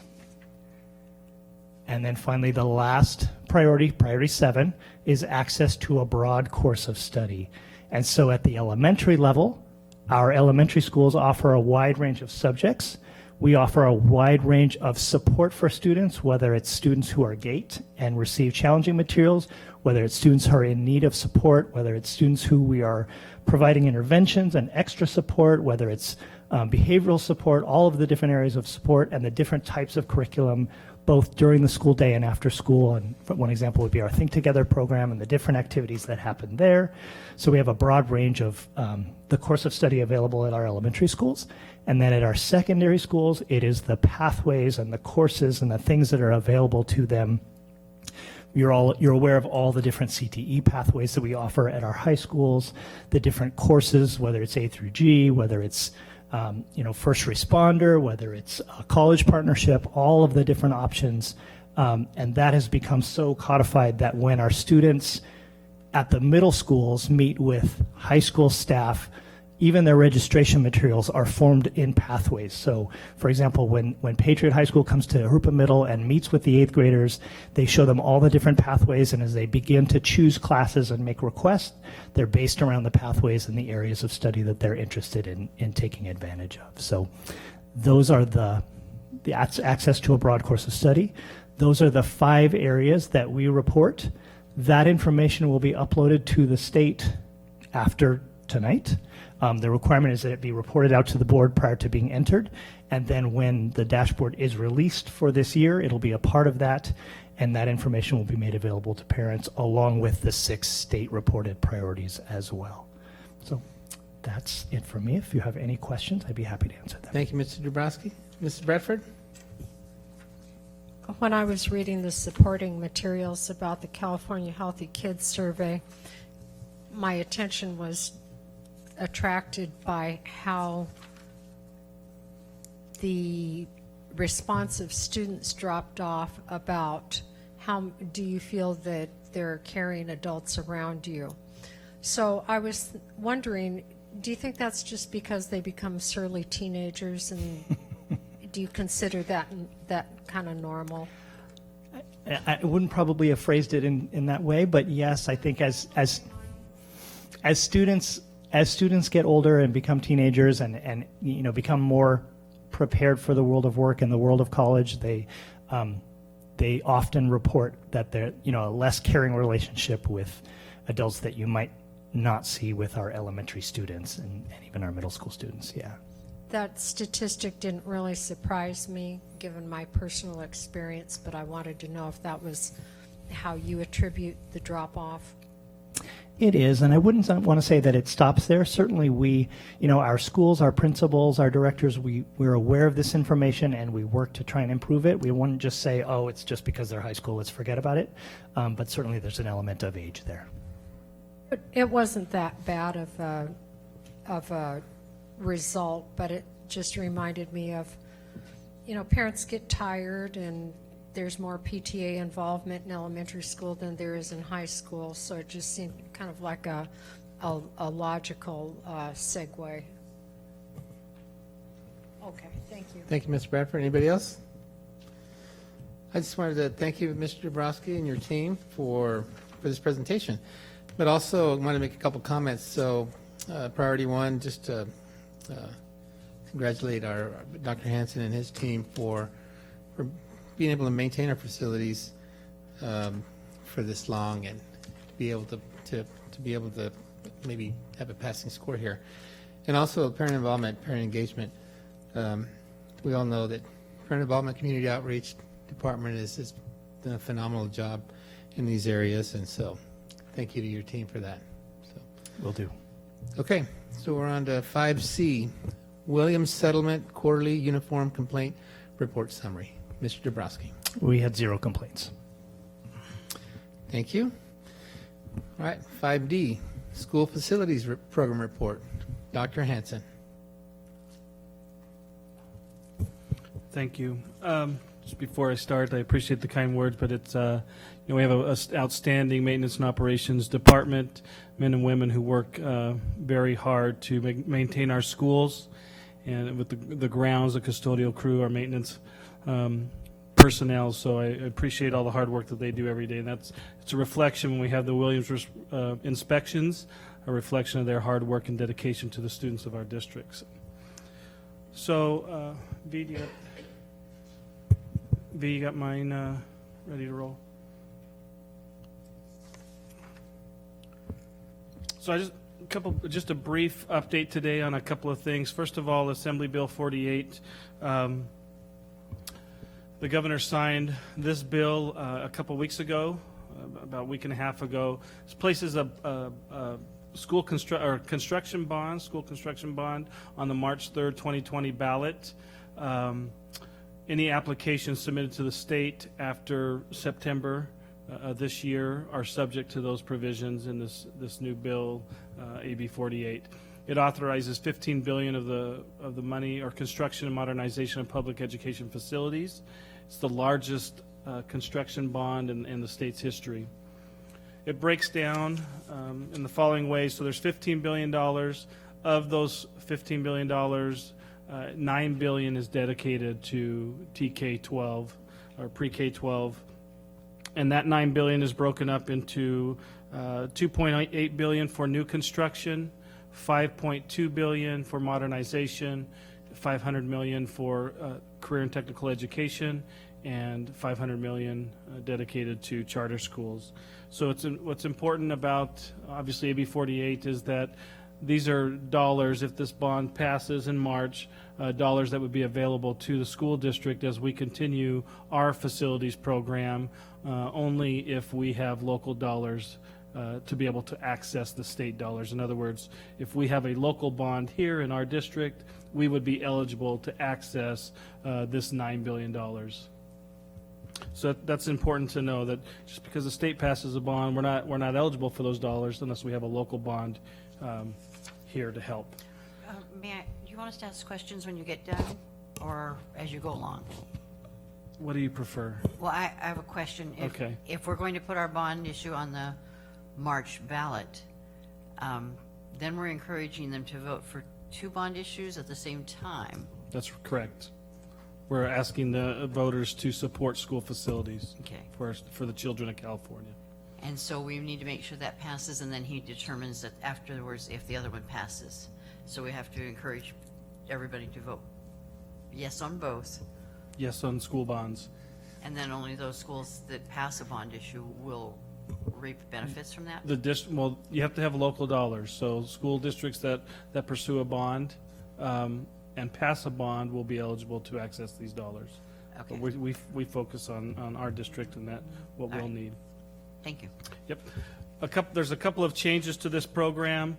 One that's really important that is he got rid of the first in, first out, where it was basically you get in line, you turn in an application, just went down the list. Now and we're still getting details on this, we're fleshing it out, but there'll be hardships that will be involved, our demographics will be involved, our unduplicated counts. So the new format is very favorable to our district in terms of the point systems that will be allocated and the eligibility for more money for our schools. So we're excited about that process. It also requires a facilities master plan to be adopted by the board, which, as you all know, we are in the process of finishing that or working through that. So that's really important that we are ahead of the game on that, in that aspect. So we currently are working on our facilities master plan. We'll have that done late January, mid-February, somewhere in that area, before the March election. So are there any other questions on the state bond? That's exciting news, and we hope to be able to take advantage of that. All the Prop 51 bond money has all been expended, so to speak, or has been spoken for with all the projects that are in the queue. Some of those projects are our current projects now, but if we were to move on, for example, Jurupa Middle School, Troth Street, and all the projects we want to do from here moving forward, there's no bond money, no bond dollars available for those projects. So just to clarify, Dr. Hanson, so if we did have, we don't have anything else to contribute as matching funds, so that's why we'd have to have our own bond for this. Exactly. Matching here, okay. Exactly. So again, just want to give you a quick update on the facilities master plan. This plan was in the process since August. I believe the board took action in August. So I wanted to give a quick update on where we stand at this point in time. The bond has had, or the committee has had 2 steering committee meetings where the steering committee identified guiding principles to help direct kind of the format of the meetings and the direction of the plan, where we met with a variety of stakeholders and they gave input on all the different needs that exist throughout our facilities and areas of focus. They've also done a comprehensive review of the educational specifications and provided those to the steering committee. That process, we engaged our education services personnel as well to gain input and feedback on the educational specifications. And these are essentially help align the educational goals with the facility needs. And so we are in the process. I believe all the steering committee members received a draft copy of the educational specifications, and they're going to be reviewing them over the next few weeks, providing input so that we can finalize that document. In addition to that, the next page here is the guiding principles that were established by the steering committee: social skills and communication, addressing the whole child, safety, security, sustainability, innovation, and then outdoor connections with the environment. So looking at outdoor learning spaces and opportunities for our students to get involved in both indoor and outdoor. So those were the guiding principles that were created from our first steering committee meeting. This here, next slide shows the timeline. We're about on area 3, where we're working on the educational specifications, the demographic study, site capacity study. We've already done a comprehensive needs assessment at all of our campuses, where our consultants have met with each of our principals. They've done a 45-minute to an hour interviews with our principals. The principals completed questionnaires on their facilities. They've walked with our M&O staff at every school site to evaluate, each school top to bottom with all the needs that exist, not only, the buildings, but also the equipment and lifespan and things like that. So that has taken place, and now they're essentially in the process of compiling all that information to put the plan together. We've also done a series of community input meetings, outreach meetings, so to speak. We've met at all 3 high schools, and we went to every middle school, and all the elementary schools that feed into the middle school were invited to the middle school meetings, and I believe I saw many of the board members there, so I appreciate your attendance. But we were able to gather input and engage the community in what they perceive the needs are at our schools and provide feedback so that we can gather all that information and put it together in our facility master plan. What was really important to us and actually happened at every single meeting was we were able to get students there. They see the schools through a different lens, and it was really neat to hear their input and feedback, because they think of things and see things that we as the adults don't necessarily see. And so that was really powerful to have student leaders from from the schools represented to provide that information. And this last slide is just a fact sheet that we've developed. We're starting, as you all know from the last board meeting, the direction or the special study session to continue to educate the community on what we've done with Measure EE and the needs that still exist. This is a fact sheet that has been sent out to every household in the district via Peach Jar. We also have a mailer that will be going out this week. We've provided the community meetings, and we are lining up a variety of different organizational meetings to meet with different service organizations and groups within the community to start providing that information to them, so that through word of mouth, we can spread the good news of the district and what has happened with Measure E and all the needs that still exist moving forward. We're also going to engage the community through a program called Thought Exchange. Those that were at the management retreat engaged in that process. So we'll be engaging the community. That's another a way for us to gather feedback and perceptions from our community as to what they value and what they see as most important at our school sites. And so it's just a way that we can continue to engage the community, educate the community, and gather feedback from the community so that when we go out, if we have the opportunity to pursue a bond, we're well prepared. And that's a quick little update on where we're at with AB 48 and Facility Master Plan.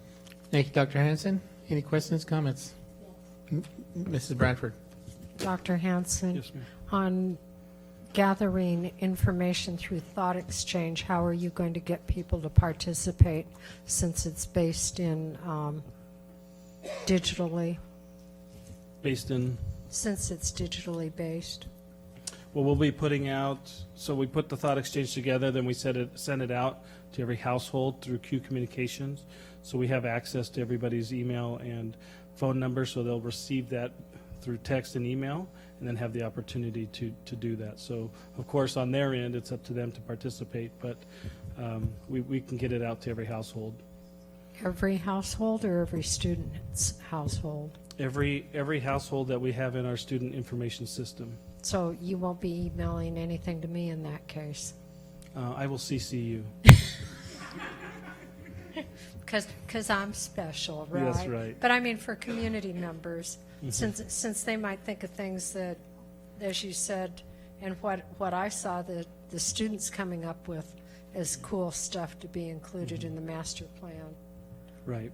Yeah, we can find a way to engage the community. Some of our community meetings possibly have a QR code or something that they could do there as well. But we'll get it out to the many households. You could put it on the Jurupa City website. And supervisor.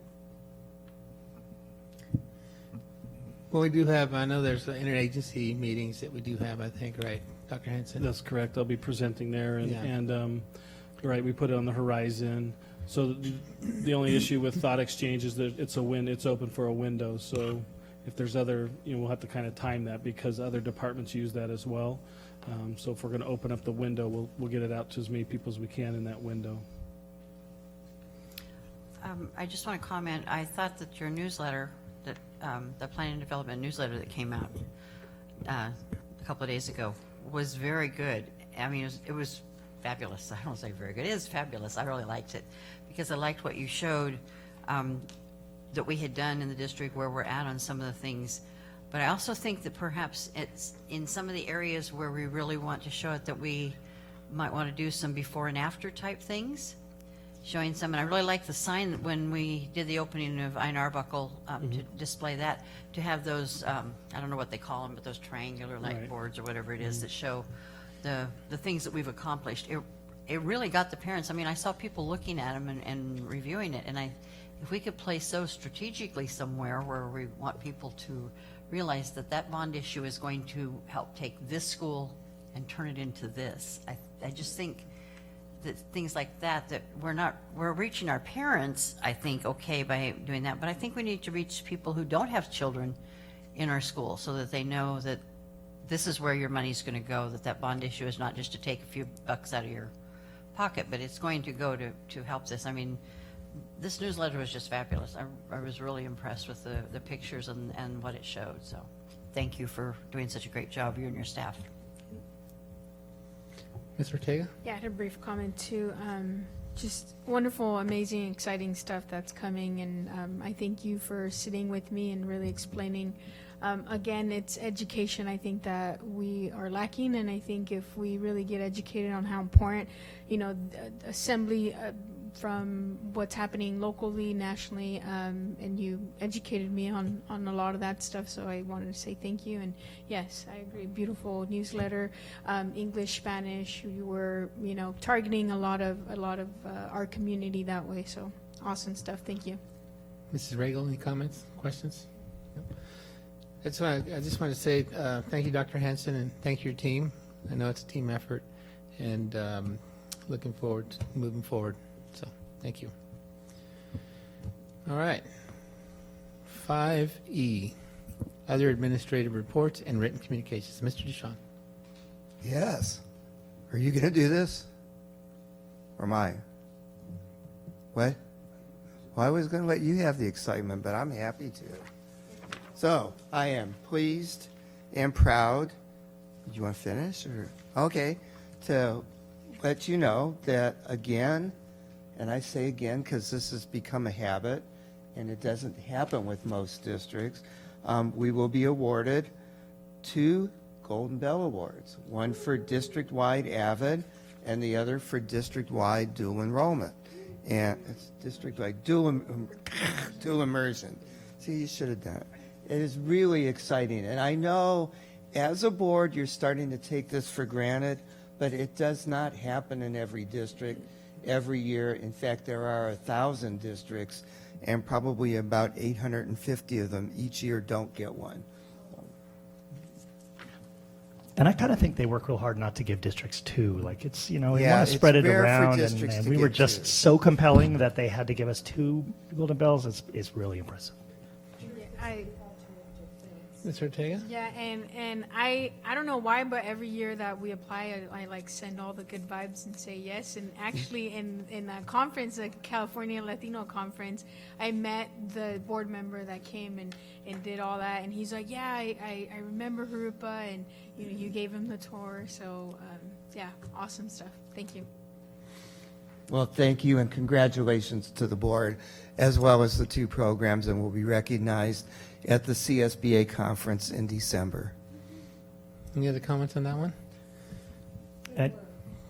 Yeah, great work, Mr. Dabrowski. And I know, I'm not sure whether people that come out and verify are part of the delegate assembly. I always hear at the delegate assembly meetings about Jurupa. Well, yeah, Jurupa, I was at your school. Mary Ibarra was here, I think, last year.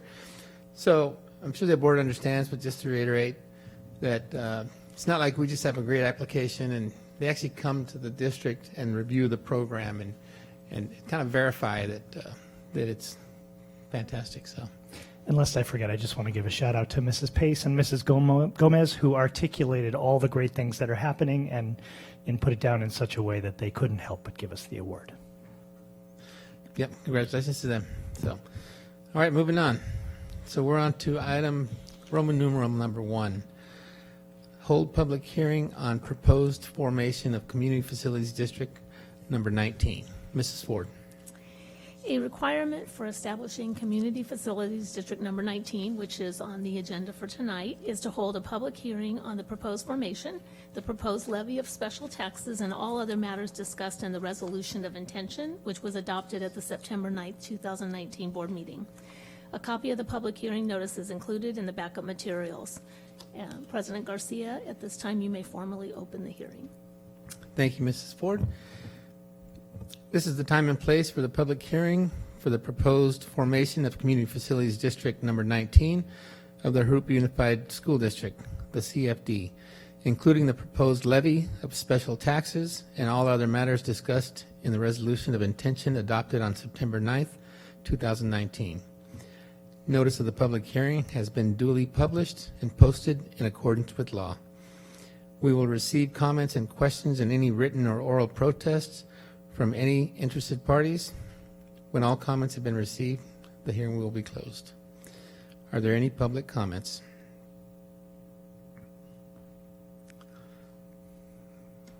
Nope. The public hearing is hereby closed. No written protests to the formation of the CFD were received. Thank you. All right, so we're on to the action session. So I'd just like to ask the board to refresh their screens just so that the voting will work.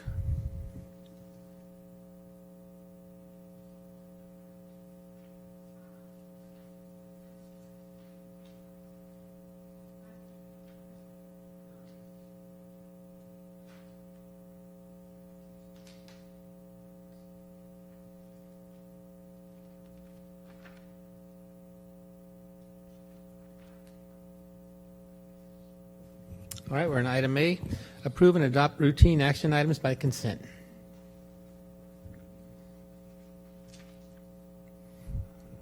At this time, I would entertain a motion.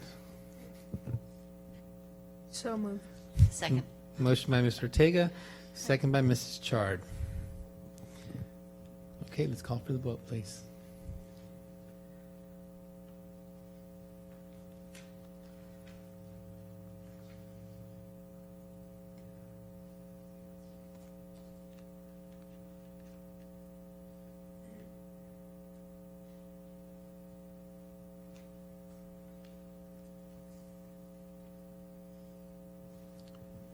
Motion carries 5-0. Item B, adopt resolution number 2020/08.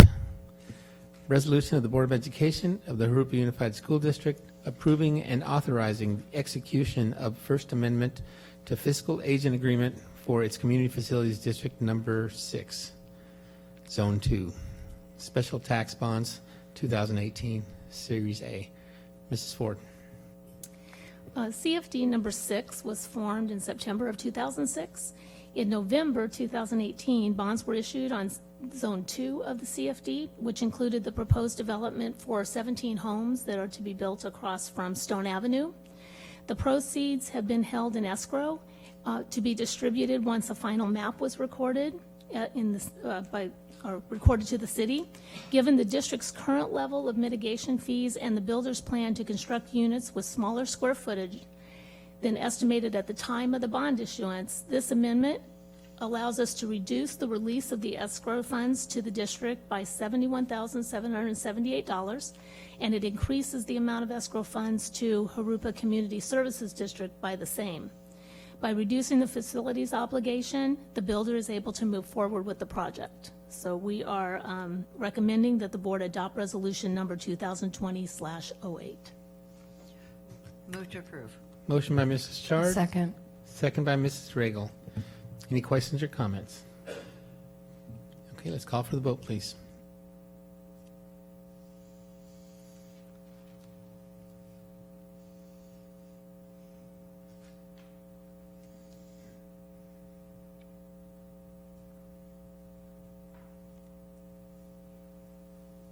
Motion passes 5-0. Item C, adopt resolution number 2020/09, approving and authorizing execution of a school facilities funding and mitigation agreement. Mrs. Ford. This was brought forward by Jurupa Valley LLC, and they presented an offer to enter into a school facilities mitigation and funding agreement for the formation of Community Facilities District number 19. I can't believe we're on 19, but we're on 19. As the board is aware, a CFD is a financing mechanism provided by the district to developers to mitigate the school facilities impact resulting from the proposed new development. CFD 19 is proposed to include an estimated 215 units in the Emerald Ridge community. That is the community that's located east of Canal and south of Kenwood Place, that's above the 60 freeway over in the Rubidoux area. And the estimated amount of school facilities funding generated by the CFD is $1.8 million.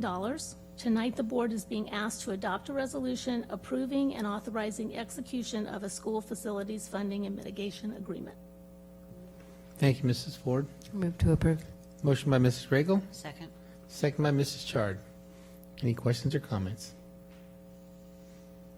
Okay, let's call for the vote, please.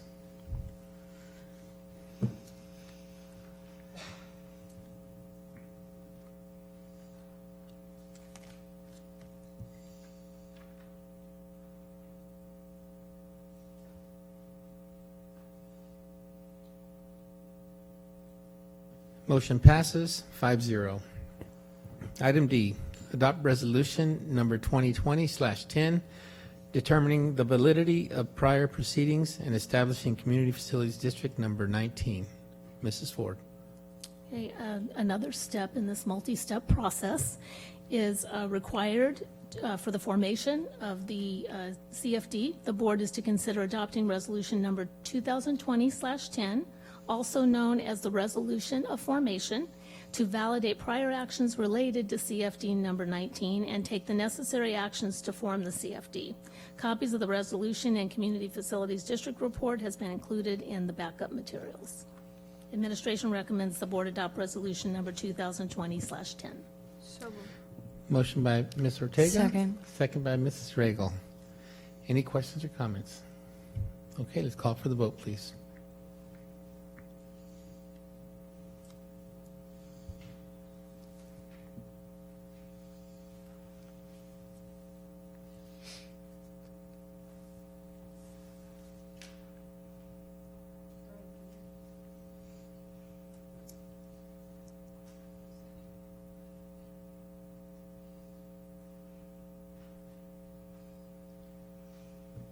Motion passes 5-0. Item E, adopt resolution number 2020/11, acting as the legislative body of Community Facilities District number 19 of the Jurupa Unified School District, determining the necessity to incur bonded indebtedness in the amount not to exceed $15 million within said Community Facilities District and calling a special election. Mrs. Ford. With this item, the board is to consider adopting resolution number 2020/11, resolution calling for election to submit a special tax election ballot to the landowner of CFD number 19 to authorize the CFD to issue bonds not to exceed $15 million to finance the school facility projects identified in the mitigation agreement. At this time, President Garcia may convene the board and call for a motion. Thank you, Mrs. Ford. We are now convened as the governing board of Jurupa Unified School District's Community Facilities District number 19. May I have a motion regarding the election? Move to approve. Motion by Mrs. Chard, second by Ms. Ortega. Any questions or comments? Okay, let's call for the vote, please.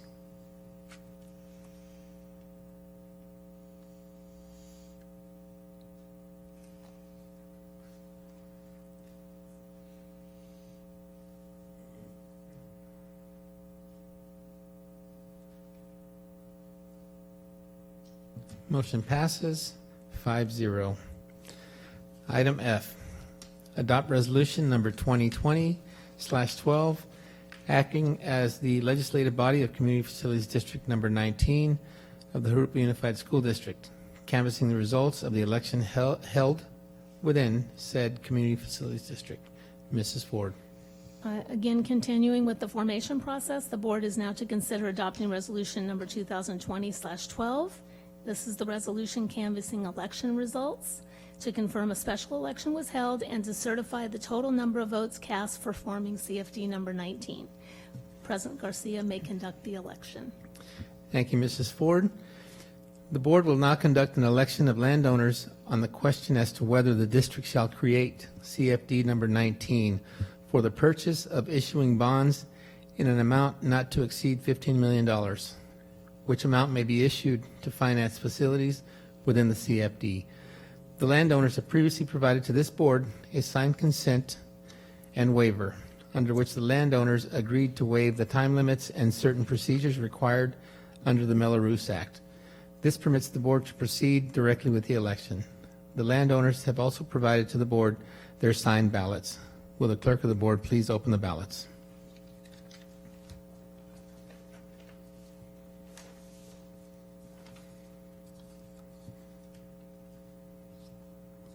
The ballots reflect a total of 26 votes in favor of establishing CFD number 19 and issuing bonds in the amount not to exceed $15 million.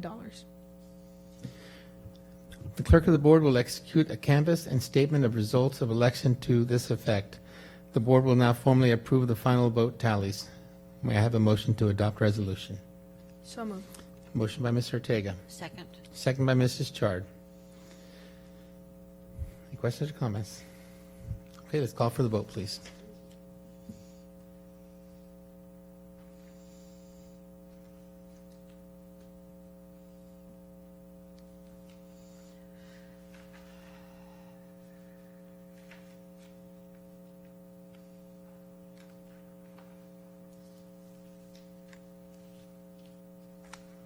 Motion passes 5-0.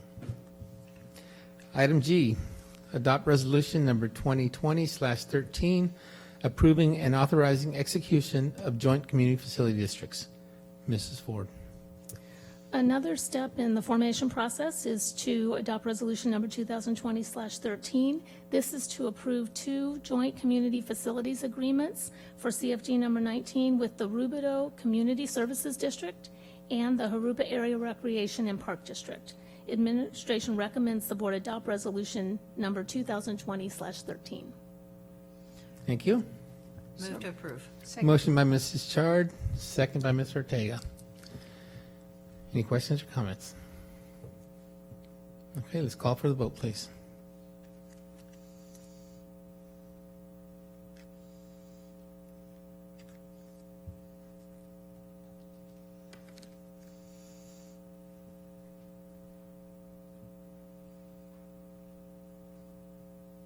Motion passes 5-0. Item H, review at a first reading ordinance number 2020/01, ordinance of the Board of Education for the Jurupa Unified School District, acting as the legislative body of Community Facilities District number 19 of the Jurupa Unified School District, authorizing the levy of a special tax. Mrs. Ford. At this time, the board is to review at a first reading ordinance number 2020/01, ordinance of the Board of Education for the Jurupa Unified School District acting as the legislative body of the Community Facilities District number 19. This authorizes the levy of special taxes within the boundaries of CFD number 19 in order to finance the needed facilities. The special tax rate will be set each year based on a formula in the rate and method of apportionment for CFD number 19. This ordinance, 2020/01, will be brought for adoption at the second reading at the November board meeting, so no action needs to be taken on this ordinance this evening. Thank you, Mrs. Ford. Okay, moving on to item I. Adopt resolution number 2020/14 in support of a complete count on JUSD students, families, and community in Census 2020. Mr. Duchan. Thank you, President Garcia, and again, I want to thank Mr. Adan Chavez for being here and sitting through the entire meeting to wait for it. You are dedicated, but I am pleased to have this item on the agenda, supporting the full count of census in Jurupa Unified School District. It's the recommendation of administration to support the resolution 2020-14 in support of the complete count of JUSD students, families, and community in Census 2020. Thank you, Mr. Duchan. So moved. Motion by Ms. Ortega. Second by Mrs. Bradford. Any questions or comments? So I want to say thank you again, Mr. Chavez, for your hard work and for bringing this to our attention. Obviously, Ms. Ortega met you there in Miami, and appreciate everything you've done for this effort, and we will support you 100%. Thank you. Thank you. Let's call for the vote, please.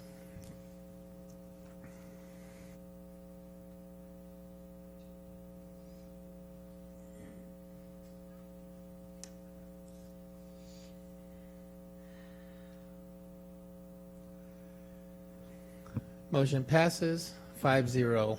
Before we go on to the next item, I'm not sure if you're going to be leaving. I just wanted to comment. In the past, a couple of meetings ago, I recognized Ms. Mariana Lopez, for being selected as 30 under 30 by Ms. Assemblymember Eloise Reyes. And by the way, I just want to let everybody know Mr. Chavez was also on that list, so for all your great efforts. So.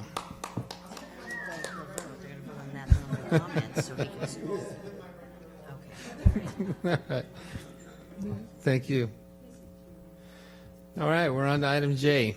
Adopt resolution number 2020/15, Assembly Bill 48, Public Preschool, K-12, and College Health and Safety Bond Act of 2020. Dr. Hanson.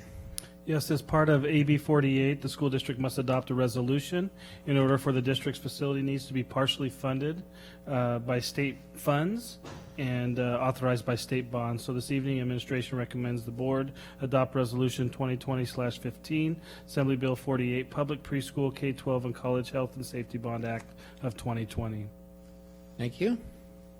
So moved. Motion by Ms. Ortega. Second by Mrs. Bradford. Any other questions or comments? All right, let's call for the vote, please.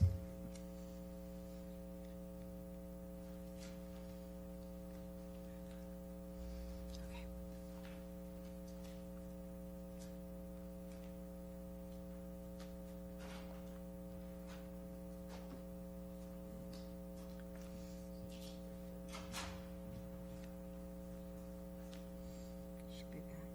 She did vote, though. She voted. Is mine not coming up?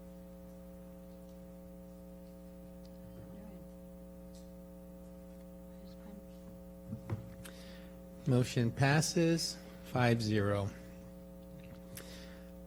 We'll have to give Mrs. Rego a couple minutes. Please.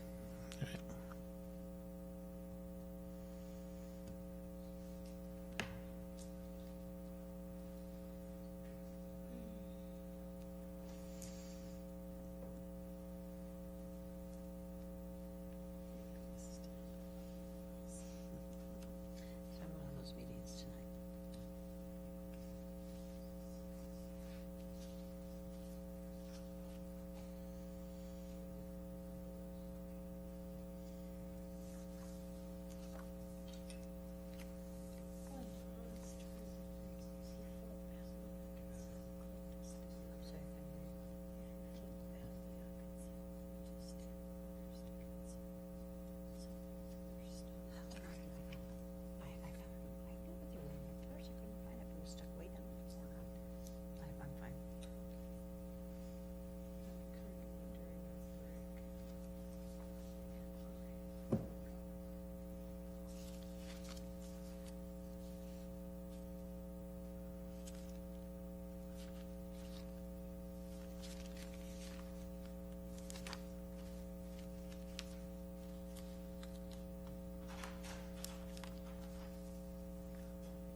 All right, we're on to item K1, approved personnel matters. Number 1, ratify a tentative agreement with CSEA Jurupa 392. Mr. Brooks. As was publicized at the board meeting on October 7th, we have reached a tentative agreement with CSEA Jurupa 392 for the 2019-2020 school year. The highlights of that agreement include a 2% increase to the salary schedule, an ongoing increase to the health and welfare cap from $11,150 to $11,500, a one-time distribution of $2,200 from the classified health and welfare pool, an increase to the boot reimbursement, an increase to the uniform allowance, updating contract language to include Del Sol Academy and K-8 schools for campus supervisor overtime rotation opportunities, as well as an agreement regarding the district making a contribution to the classified health and welfare pool. As discussed in that previous meeting, certain legal requirements as well as a requirement from RCOE that we provide legal disclosures prior to board approval, as well as copies to the public for board approval, as well as that disclosure to RCOE. All of those requirements were taken care of at that meeting. However, they're all provided as well on this document tonight. I'm pleased to also share that CSEA Jurupa 392 ratified the agreement on October 9th, 2019 themselves. So with that, administration recommends that the board ratify the tentative agreement with CSEA Jurupa 392. Thank you, Mr. Brooks. Move to approve. Motion by Mrs. Chard. I think second by Mrs. Bradford. Let's call for the vote, please.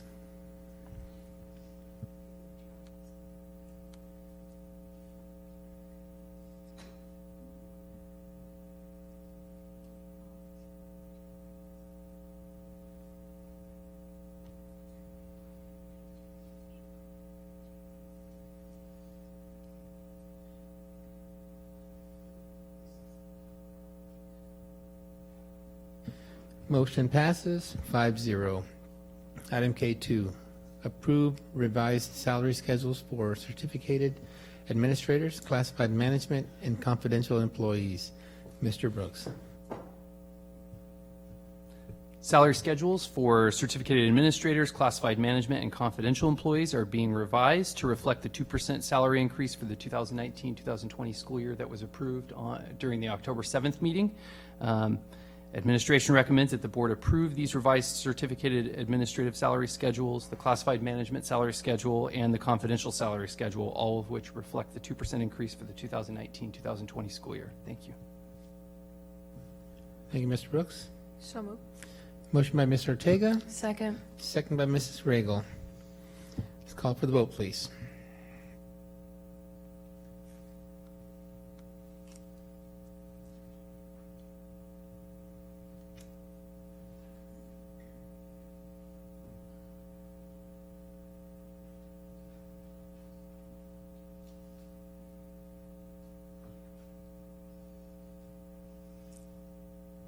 Motion passes 5-0. K3, approve addendum to the employment agreement for the superintendent. Mr. Brooks. This is the 8th contract addendum for the superintendent. It is included in the backup materials. This addendum extends the superintendent's contract to June 30th, 2023. The superintendent's salary for the 2019-2020 school year will be set at the average of superintendent salaries in our benchmark districts, $280,069, and establishes that salary as step 1 on a salary schedule for this position. Administration recommends that the board approve the addendum to the employment agreement for the superintendent. Thank you, Mr. Brooks. Move to approve. Motion by Mrs. Chard, second by Ms. Ortega. Let's call for the vote, please. I just had a couple of questions about this, the new method.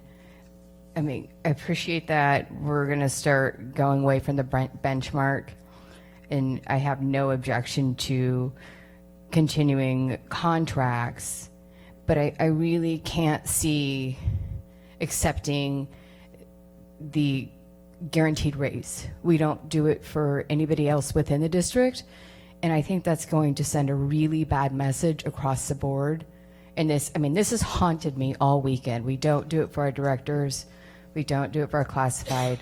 We don't do it for our certified. We don't do it for the unions. And I want you to know, I don't have a problem with the contract. It bugs me, and I think it's really not fair that we're going to go ahead and guarantee raises for the next 4 years, and we don't do it to anybody else. And so I can't support it, and it's nothing, it's not against you. I value all of you, but in my heart, I can't do it. It's in my conscience, because we don't do it to anybody else within the district. If we decided to move forward with everybody in the district and giving everybody that 4-year commitment, there's notes from the county that we are at risk at a deficit. We don't know the forecast of the economy, and to go back and if we list down that we're going to guarantee raises and we have the economy falls, then it's against us, and it's going to be harder for us to come to you and saying no instead of the realistic approach. And I really don't want anybody to have any harsh feelings, because I can't sleep at night knowing that we're going to guarantee this for 5 people but nobody else within our district. So I really I just can't. I'm sorry. It really haunts me. Mr. Deshawn? With all due respect, every single other employee of the district, every teacher, every classified employee, every director, every principal, every confidential employee serves on a salary schedule with steps that guarantee the next several years, depending on their years of service. This salary, may I finish, please? If you don't pass the contract, which is clearly up to the board, what stands in place guarantees us, this salary is actually set by the current salaries. What we're proposing probably, or very likely, would give cabinet members less of a raise next year than what's in their current contract, because it would be computed for the next 3 years based on the benchmarks, which tend to be higher than the standard pay increases that every other employee gets. The pay scale in there is 2.5%, which is exactly or very close to what's guaranteed to teachers, to other managers, plus whatever anybody else gets, which means if it's zero, it's zero. If it's -1%, it's -1%. As the contract reads now, it will be based on the benchmarks. And I do want to add, those benchmarks were calculated very conservatively. They were not calculated on even the highest rate. I do see that. Yeah, so I just want to correct that, it's not, it really, every other employee is guaranteed for the next 4 years, unless they're already at the top of their pay scale. And every other employee, and the risk to the district is actually greater with the existing contracts. So we were trying to look for a fair way to compensate cabinet. So you're saying that all the other, the unions and employees have a guarantee to 3% raise every year in their contract? So we already have forecasted the next 3 to 4 years for all of the other employees? Every teacher is on the salary schedule. So a beginning teacher actually has a guarantee for the next 13 years. Beginning classified member for the steps, I'm not sure, I think there's 6 steps on the classified. I think there are, I don't know how many on each one. They're guaranteed. Teachers cannot be released if they're tenured. And so then, yes, you're guaranteeing. And if in fact they go back and continue their education, you're also obligated and should be to paying for their education. So they can move both across the salary schedule and down. okay, and then what about the directors and other managers within the They're all district? guaranteed similar steps. So it's about a 2.5%. Pardon?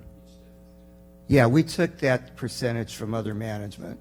We wanted to try to set up an equity relationship with other salaries in the district. And honestly, this came from hearing, even other superintendents say, I want my raise to be the same as other employees. And I recognize that in the past it hasn't been. I don't know where the number that was presented tonight came from. It doesn't match my figures, but irrespective of that, there have been times when I or other employees have gotten substantially higher raises than other staff Right. members. This ties it to exactly the same schedule or type of schedule. It's not the same.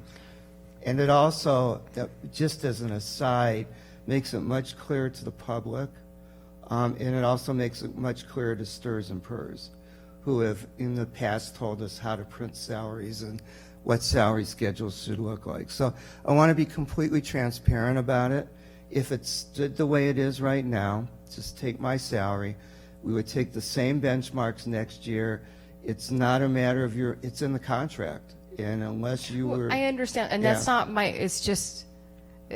it's not the contract, it's just that we are already listing it on there, but I don't, so If I you're can saying jump it's for in here everybody real else? quick, Mrs. Regels, just to make sure that this is clear.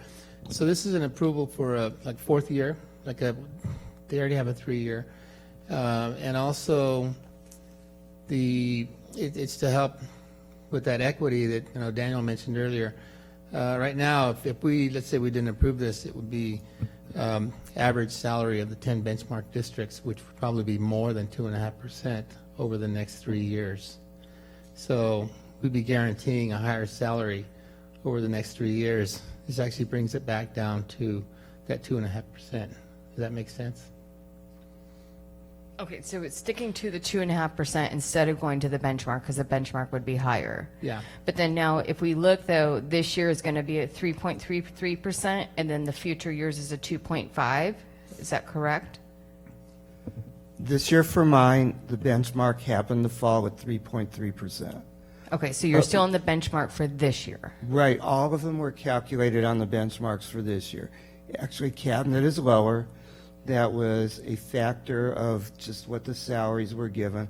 I will tell you, superintendent's salaries tend to go up faster than others.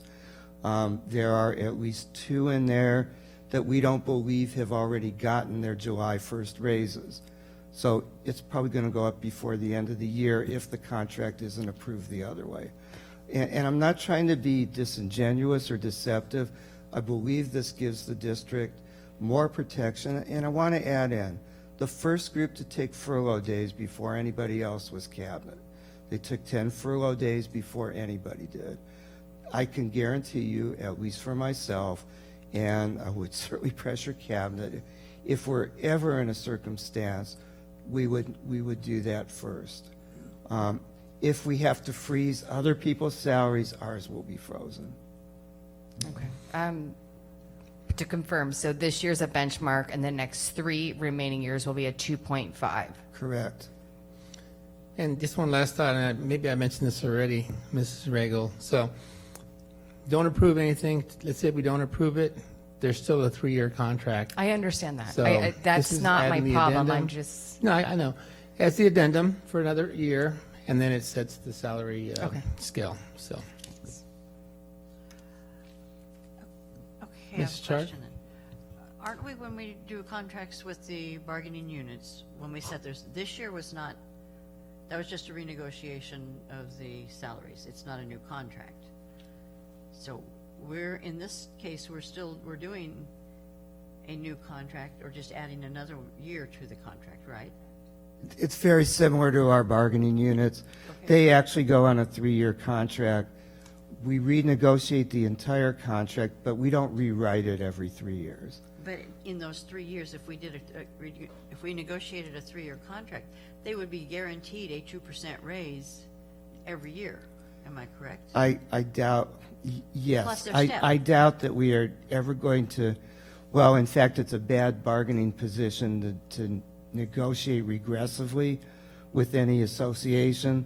So they're virtually guaranteed at least what's in their salary schedule today for as long as they work in the district, plus whatever increments are given for what we tend to call cost of living. Okay. Does that explain it?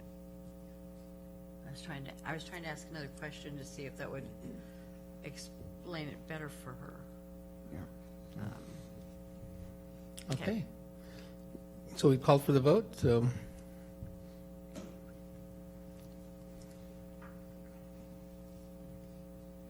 the way you want.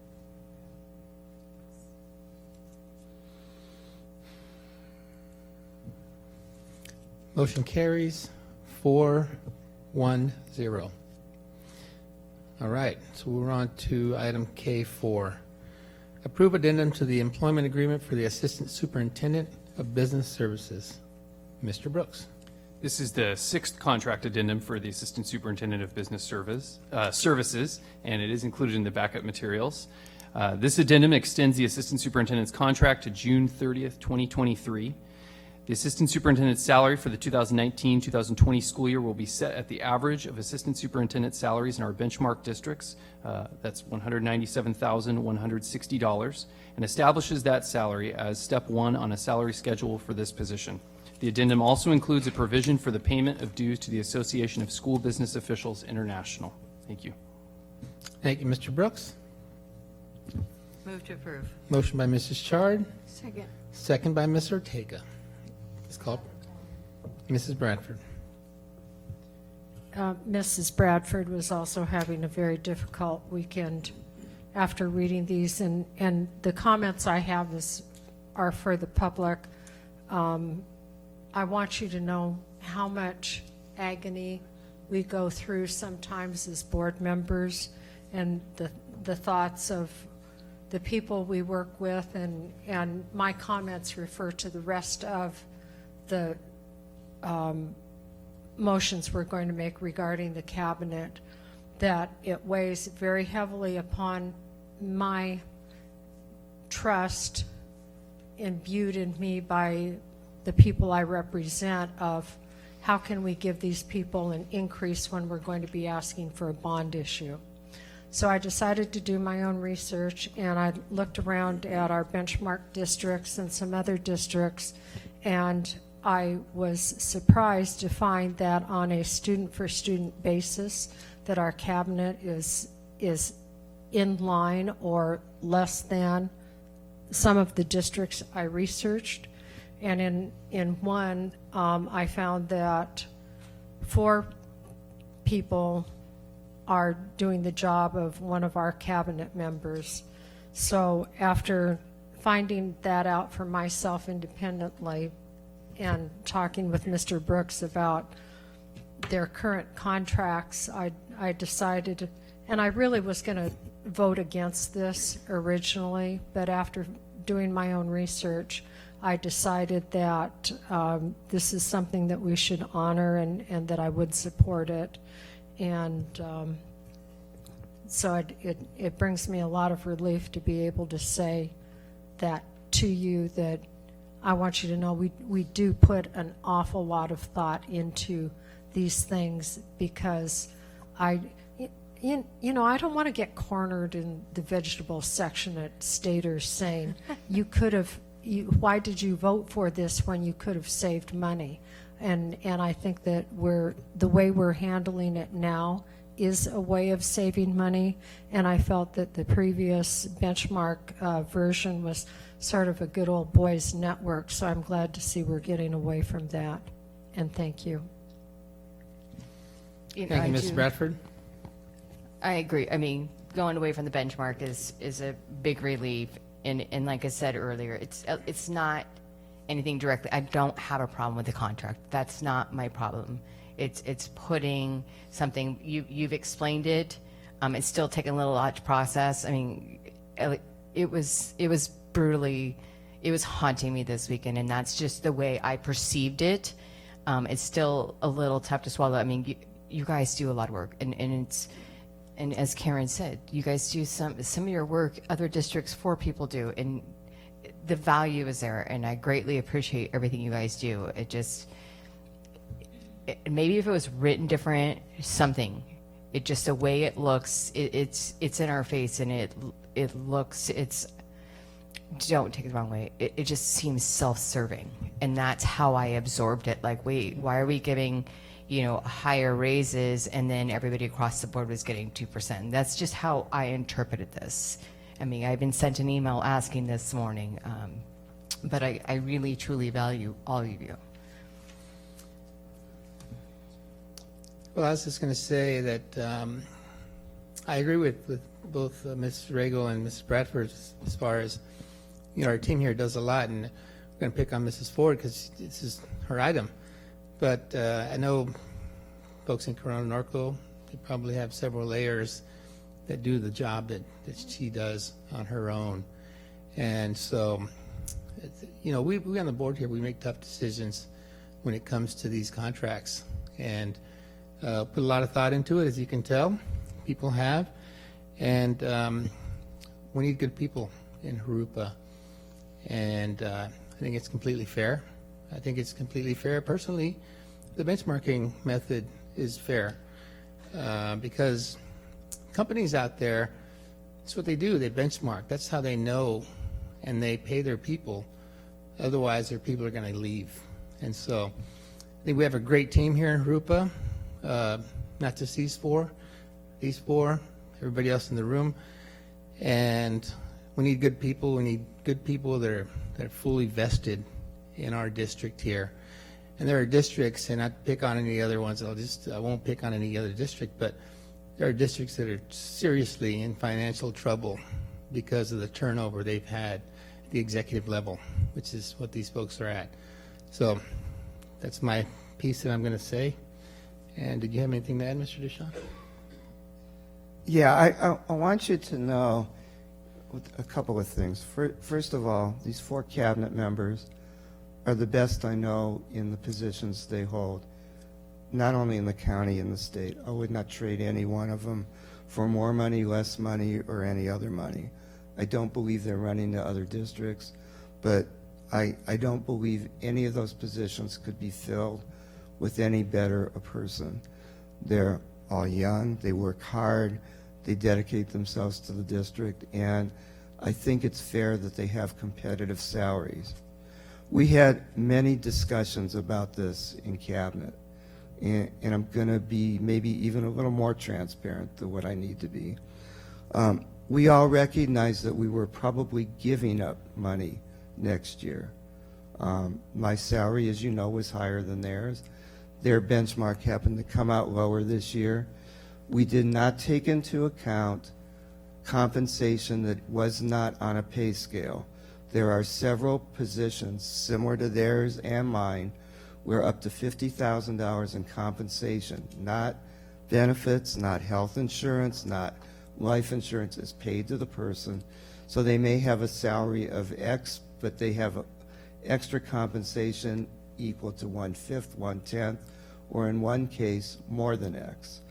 So everyone felt that this was a less than transparent position to take in terms of looking at contracts. And I'll say again, I looked at two in particular where I actually had to go to board minutes and then look at Transparent California, and I could not find the actual salary. I do know the person made significantly more than what was announced at the board meeting. In other neighboring districts, they are guaranteed a percentage. I believe that our two closest neighboring districts, the exact language is 3% plus whatever employees get. It's not an atypical commitment. All that being said, I know it is very difficult to explain what appear to and are good salaries, very competitive salaries, salaries that are higher than other employees. Again, not speaking for myself. I work here because I love it. I'd be happy to discuss my finances. I chose not to retire last year, and I'll continue to work here. Every one of these people are at the peak of their careers. Some will peak higher, but they are competitive, and we just don't want employees paid less than at other districts. We've tried to stay in the middle and done a good job at it. And I recognize this is very difficult for the board. It just follows this. We tried to follow the same kind of formula that applied to other employees. All right. No, you said the assistants, they're receiving a 1.7, or is there a benchmark this year, or is it just 1.7? That's the benchmark. My benchmark happened to be 3.3.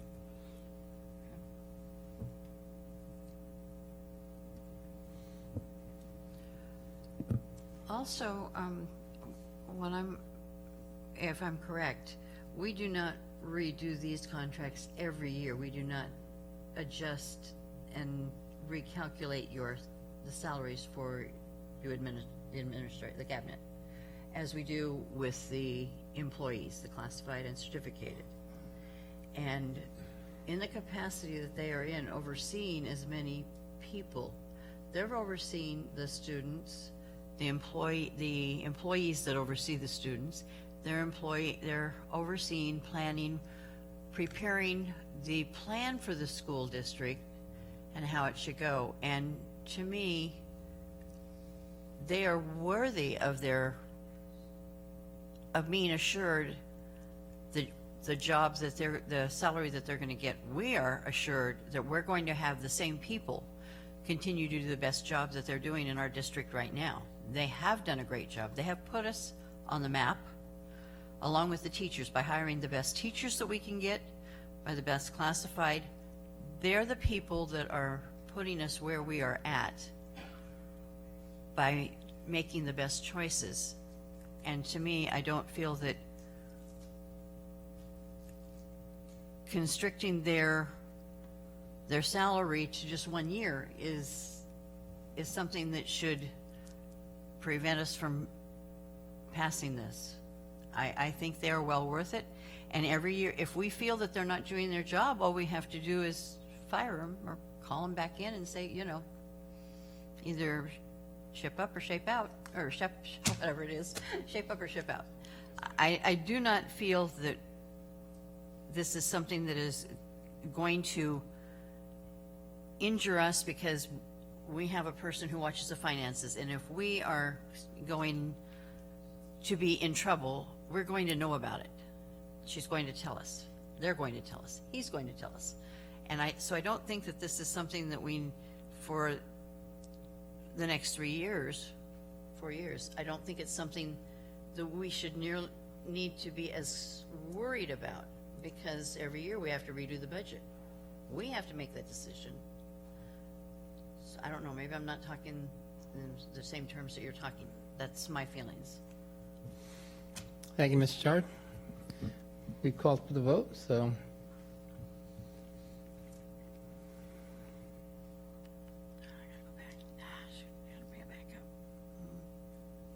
I have to reload it because I went out.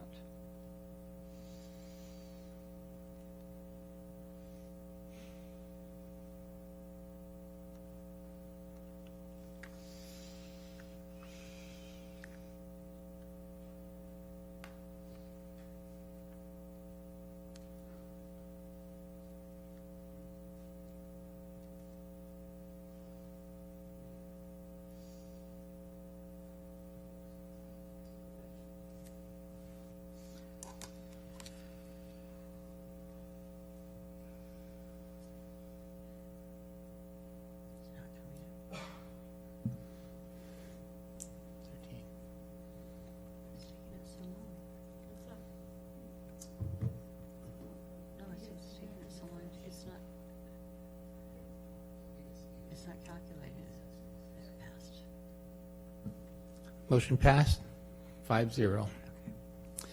Item K5, approve addendum to the employment agreement for the Assistant Superintendent of Planning and Development. Mr. Brooks. This is the 5th contract addendum for the Assistant Superintendent of Planning and Development, and it is included in the backup materials. This addendum extends the Assistant Superintendent's contract to June 30th, 2023. The Assistant Superintendent's salary for the 2019-2020 school year will be set at the average of Assistant Superintendent salaries in our benchmark districts, $197,160, and establishes that salary as step 1 on a salary schedule for this position. The addendum changes the job title for this position to Assistant Superintendent of Organizational Leadership and Planning.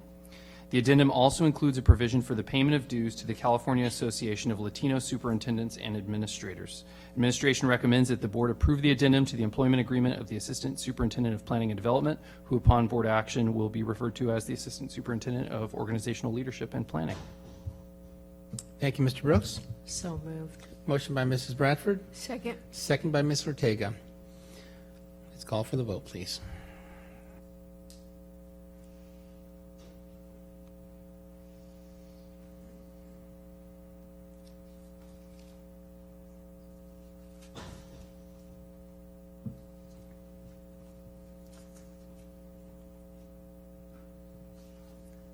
Motion passes 5-0. K6, approve addendum to employment agreement for the Assistant Superintendent of Education Services. Mr. Brooks. This is the 9th contract addendum for the Assistant Superintendent of Education Services, and it is included in the backup materials. This addendum extends the Assistant Superintendent's contract to June 30th, 2023. The Assistant Superintendent's salary for the 2019-2020 school year will be set at the average of Assistant Superintendent salaries in our benchmark districts, which is $197,160, and establishes that salary as step 1 on a salary schedule for this position. Administration recommends that the board approve the addendum to the employment agreement of the Assistant Superintendent of Education Services. Thank you, Mr. Brooks. Move to approve. Motion by Ms. Chard. Second. Second by Ms. Ortega. Let's call for the vote, please.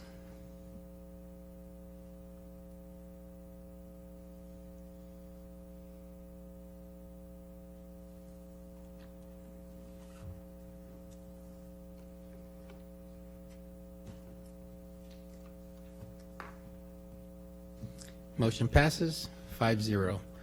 K7, approve addendum to the employment agreement to the Assistant Superintendent of Human Resources. Mr. Brooks. This is the 1st contract addendum for the Assistant Superintendent of Human Resources and is included in the backup materials. The addendum extends the Assistant Superintendent's contract to June 30th, 2023. The Assistant Superintendent's salary for the 2019-2020 school year will be set at the average of Assistant Superintendent salaries in our benchmark districts, which is $197,160, and establishes that salary as step 1 on a salary schedule for this position. The addendum also officially changes the job title of the Assistant Superintendent to accord with the name of the Human Resources Division. Administration recommends that the board approve the addendum to the employment agreement of the Assistant Superintendent of Human Resources. Thank you, Mr. Brooks. So moved. Motion by Ms. Ortega, Second. second by Mrs. Chard. Let's call for the vote, please.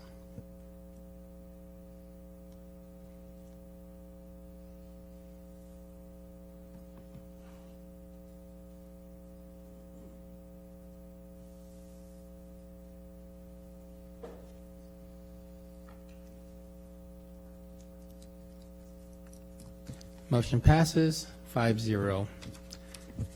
Item L, Board Member Committee Reports. Mrs. Regal. Thanks. A couple weeks ago, as mentioned, we had the CTE courses, or meetings for each subject within the CTE programs.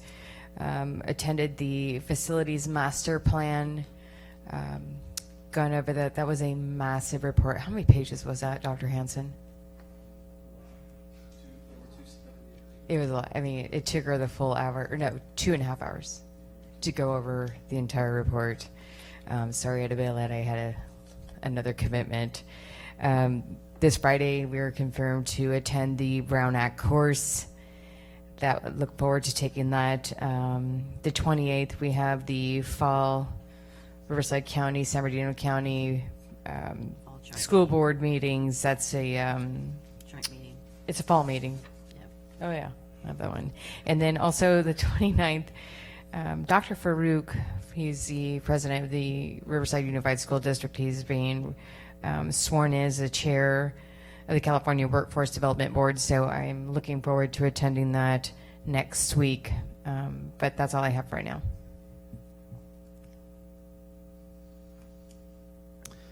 Thank you, Mrs. Regal. Mrs. Chard. I'll go along with what she said. We have the fall joint meeting coming up on the next Monday. And I don't know if everybody saw this, but I thought it was kind of interesting that Riverside Community College District, which we're a part of, put this out in the press enterprise, and it was about all their pathways and some of the new projects and things that are coming up, just to kind of encourage people to check out their school. And I thought it was quite interesting to look at. It might be something, maybe we could do something like this and get it out to the homes, I don't know, to help pass our bond issue. Other than that, I don't have any other committees. I was on the CTE and I reported on that already. And I am on DAC, but we have not had anything scheduled yet. Mr. Duchamp, do you know if that's going to be scheduled in the future? I think she just sent out something today, so you may have an email or an invitation. I just got something, I think, on my calendar today. Maybe I'm not sure the date, but I know I saw it today. Okay, then I'll be reporting on that next time. What? Thank you. That's all I have. Thank you, Mrs. Chard. Mrs. Bradford. I'll just say ditto to the things that Mrs. Regal is attending. Plus, tomorrow afternoon is the Think Together open house. And Wednesday. And I think that is such a fabulous program, and the young people running it are so enthusiastic, and I'm really pleased that we have this in our district. So stay tuned for news on, and I encourage you to go. A lot of fun. Thank you. Thank you, Mrs. Bradford. Ms. Ortega. I wanted to say my respects to Trustee Regal. It's really difficult. I think when we go through a lot of these trainings that we go through, we're not taught to go and have these tough conversations and tough decisions. Like when I started in the board too, I had to make that tough choice, and I felt not in my gut. I mean, I didn't do my homework at the time as a board member, and I verbalized that, and I think you've done more than your homework. So I think you just go with your gut, and I love that the students were here to notice that, because we're not taught this in school. We're not taught how to disagree, to come together as a board and say we're moving forward with this. And we disagreed. So I respect you so much for that. And you have the courage to voice. We are the voice of the community. So you voiced that concern and you went with your gut instinct, and I admire that. So thank you. And with that, I also say I've been having a lot of health issues myself, and about 8 years ago, so I'll complete my anniversary that I say that I actually was also suicidal in college. I was 22 years old, and I wrote a letter in Spanish to my mom because I didn't know how to tell my family how devastating and depressed I was at 23 years old. I was going to college, the first one in my family to go, and again, this district didn't prepare me for that. Life did in college, and I know that we do have to have these conversations here in this district, here in this community, and it's not going to take one day, it's not going to take 1 year, it's going to take multiple years, and again, coming together. The word community says it, unity. The moment that we become united is the day that we will see a lot of these issues come and have solutions. Like we can't be mad at the teachers, we can't be mad at the bus drivers. We all have to come together and really in unity create solutions for the real issues that are happening this morning. And I get this bravery to tell my story because this morning a keynote speaker is exactly what she did. She was talking about how she was raped as a child, how she had severe trauma, and how she says how even with her husband had no idea about the trauma that she suffered. And now she gets to go around the nation and talk about her story. She never knew that was going to be her calling, that was going to be her job. So I got courage to also start talking about my story. And 3 months ago, I left my job because it was really stressful, and I was diagnosed with PTSD, post-traumatic stress. And yeah, I'm a board member. And yeah, I too feel like I'm underpaid. And I do it with so much passion and so much heart. And I don't do it just for the Latino students. Yes, that's our focus probably because that's our majority, but I don't do it just for them. I look at students as a whole. They're not broken. They're not. There's a big missing piece. We're not connected as individuals, and we need to connect. So I think just today and since the morning and right now, I just wanted to say that I am more committed to the work that we're doing, and along my colleagues, take Jurupa Valley to the next level that it can become. And I thank everybody for allowing me to be on this board and represent and continue to do that work. So thank you so much.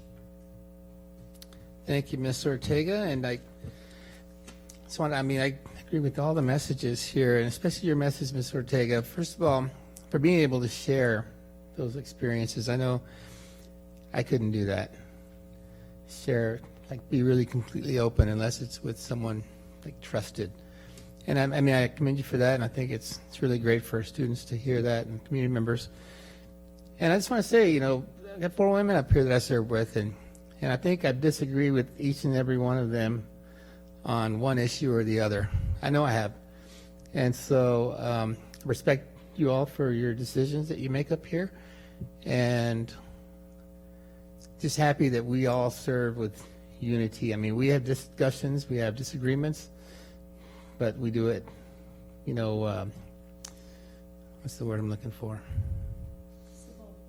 With civil discourse, yes. That's a good word. So, well, thank you all for that, and for doing it for our students, because that's what we're here for. Life's about relationships, I talk about this with my kids all the time, and you don't make relationships unless you talk to people. And so I make it a point every meeting to shake everybody's hand who's here. And I thought about not doing this today because it was a full room, I thought, wow, how am I going to get through this, And I went and said hello to the board members. And then I said, well, I'm going to say hello to, I think, people in the front row. And then I said, well, I can't leave this person out, that person out, because I talk to these folks all the time. And so that's what I do when I go to schools, is I talk to people and I form relationships with them. And so, I don't know where that arrogance comment came from Sylvia Olguin, but I've never seen her when I visit those schools. And I've been to Wendy's school. I've been to Miss Cook over there. I mean, all the schools. And, I value all of our employees. And that's why I do that, because I think it's important to have those relationships with people. Otherwise, people don't get to know who you are. And I'm open to everybody. Everybody knows my stuff's public. Anybody can call me anytime. And so, anyway, just wanted to kind of close with Dr. Farouk. He was a student here. He graduated from Rubidoux Valley High School. And as Mrs. Regal mentioned, he will be, I think, the 29th. I know because I can't make it. But he's kind of being celebrated or installed, kind of a celebration for being the chairperson of this workforce development. State Workforce Development. Yes, he's actually been on that board for several years. He's being appointed as the chairperson this year. So it's really great for the Inland Empire to have someone such as him have such a high position in our state government. So I want to congratulate him on that. And just to reiterate, I mean, he's a product of this district, and that was at least 12, 13 years ago, and we've come so far. So with that, pardon me? The venue had changed too. Yeah, and I couldn't make it anyway. So with that, Mr. Duchamp, any final comments? Yeah, two. First of all, again, I want to thank Ms. Eccles and working with NEAJ, particularly on the committees on inclusion and BCEL. I think we all just were reminded once again how fragile and delicate our students are and what they go through and how hard a job teaching is. And again, I thank the board for ratifying the CSEA contract. So many of our CSEA employees go under the radar. They do their job quietly, sometimes in cubicles where you never even see them, and sometimes on blistering hot days out in the fields, literally. So thank you. Welcome your being here. And on behalf of the cabinet and myself, I want to thank the board for the addendum to all of our contracts. I think you will find over the next few years two things. One, you will be happy you kept this team intact, and second of all, that it's a fairer and easier to explain system. So that was certainly our intent in bringing them to you. So thank you, and it is a late evening, so thank you so much. Thank you, Mr. Duchamp. And before we adjourn, I just want to remind the board that we have to sign the resolution for the census, so it will require all 5 of our signatures. So thank you, everyone, for coming and joining us tonight, and have a safe trip home. Meeting adjourned.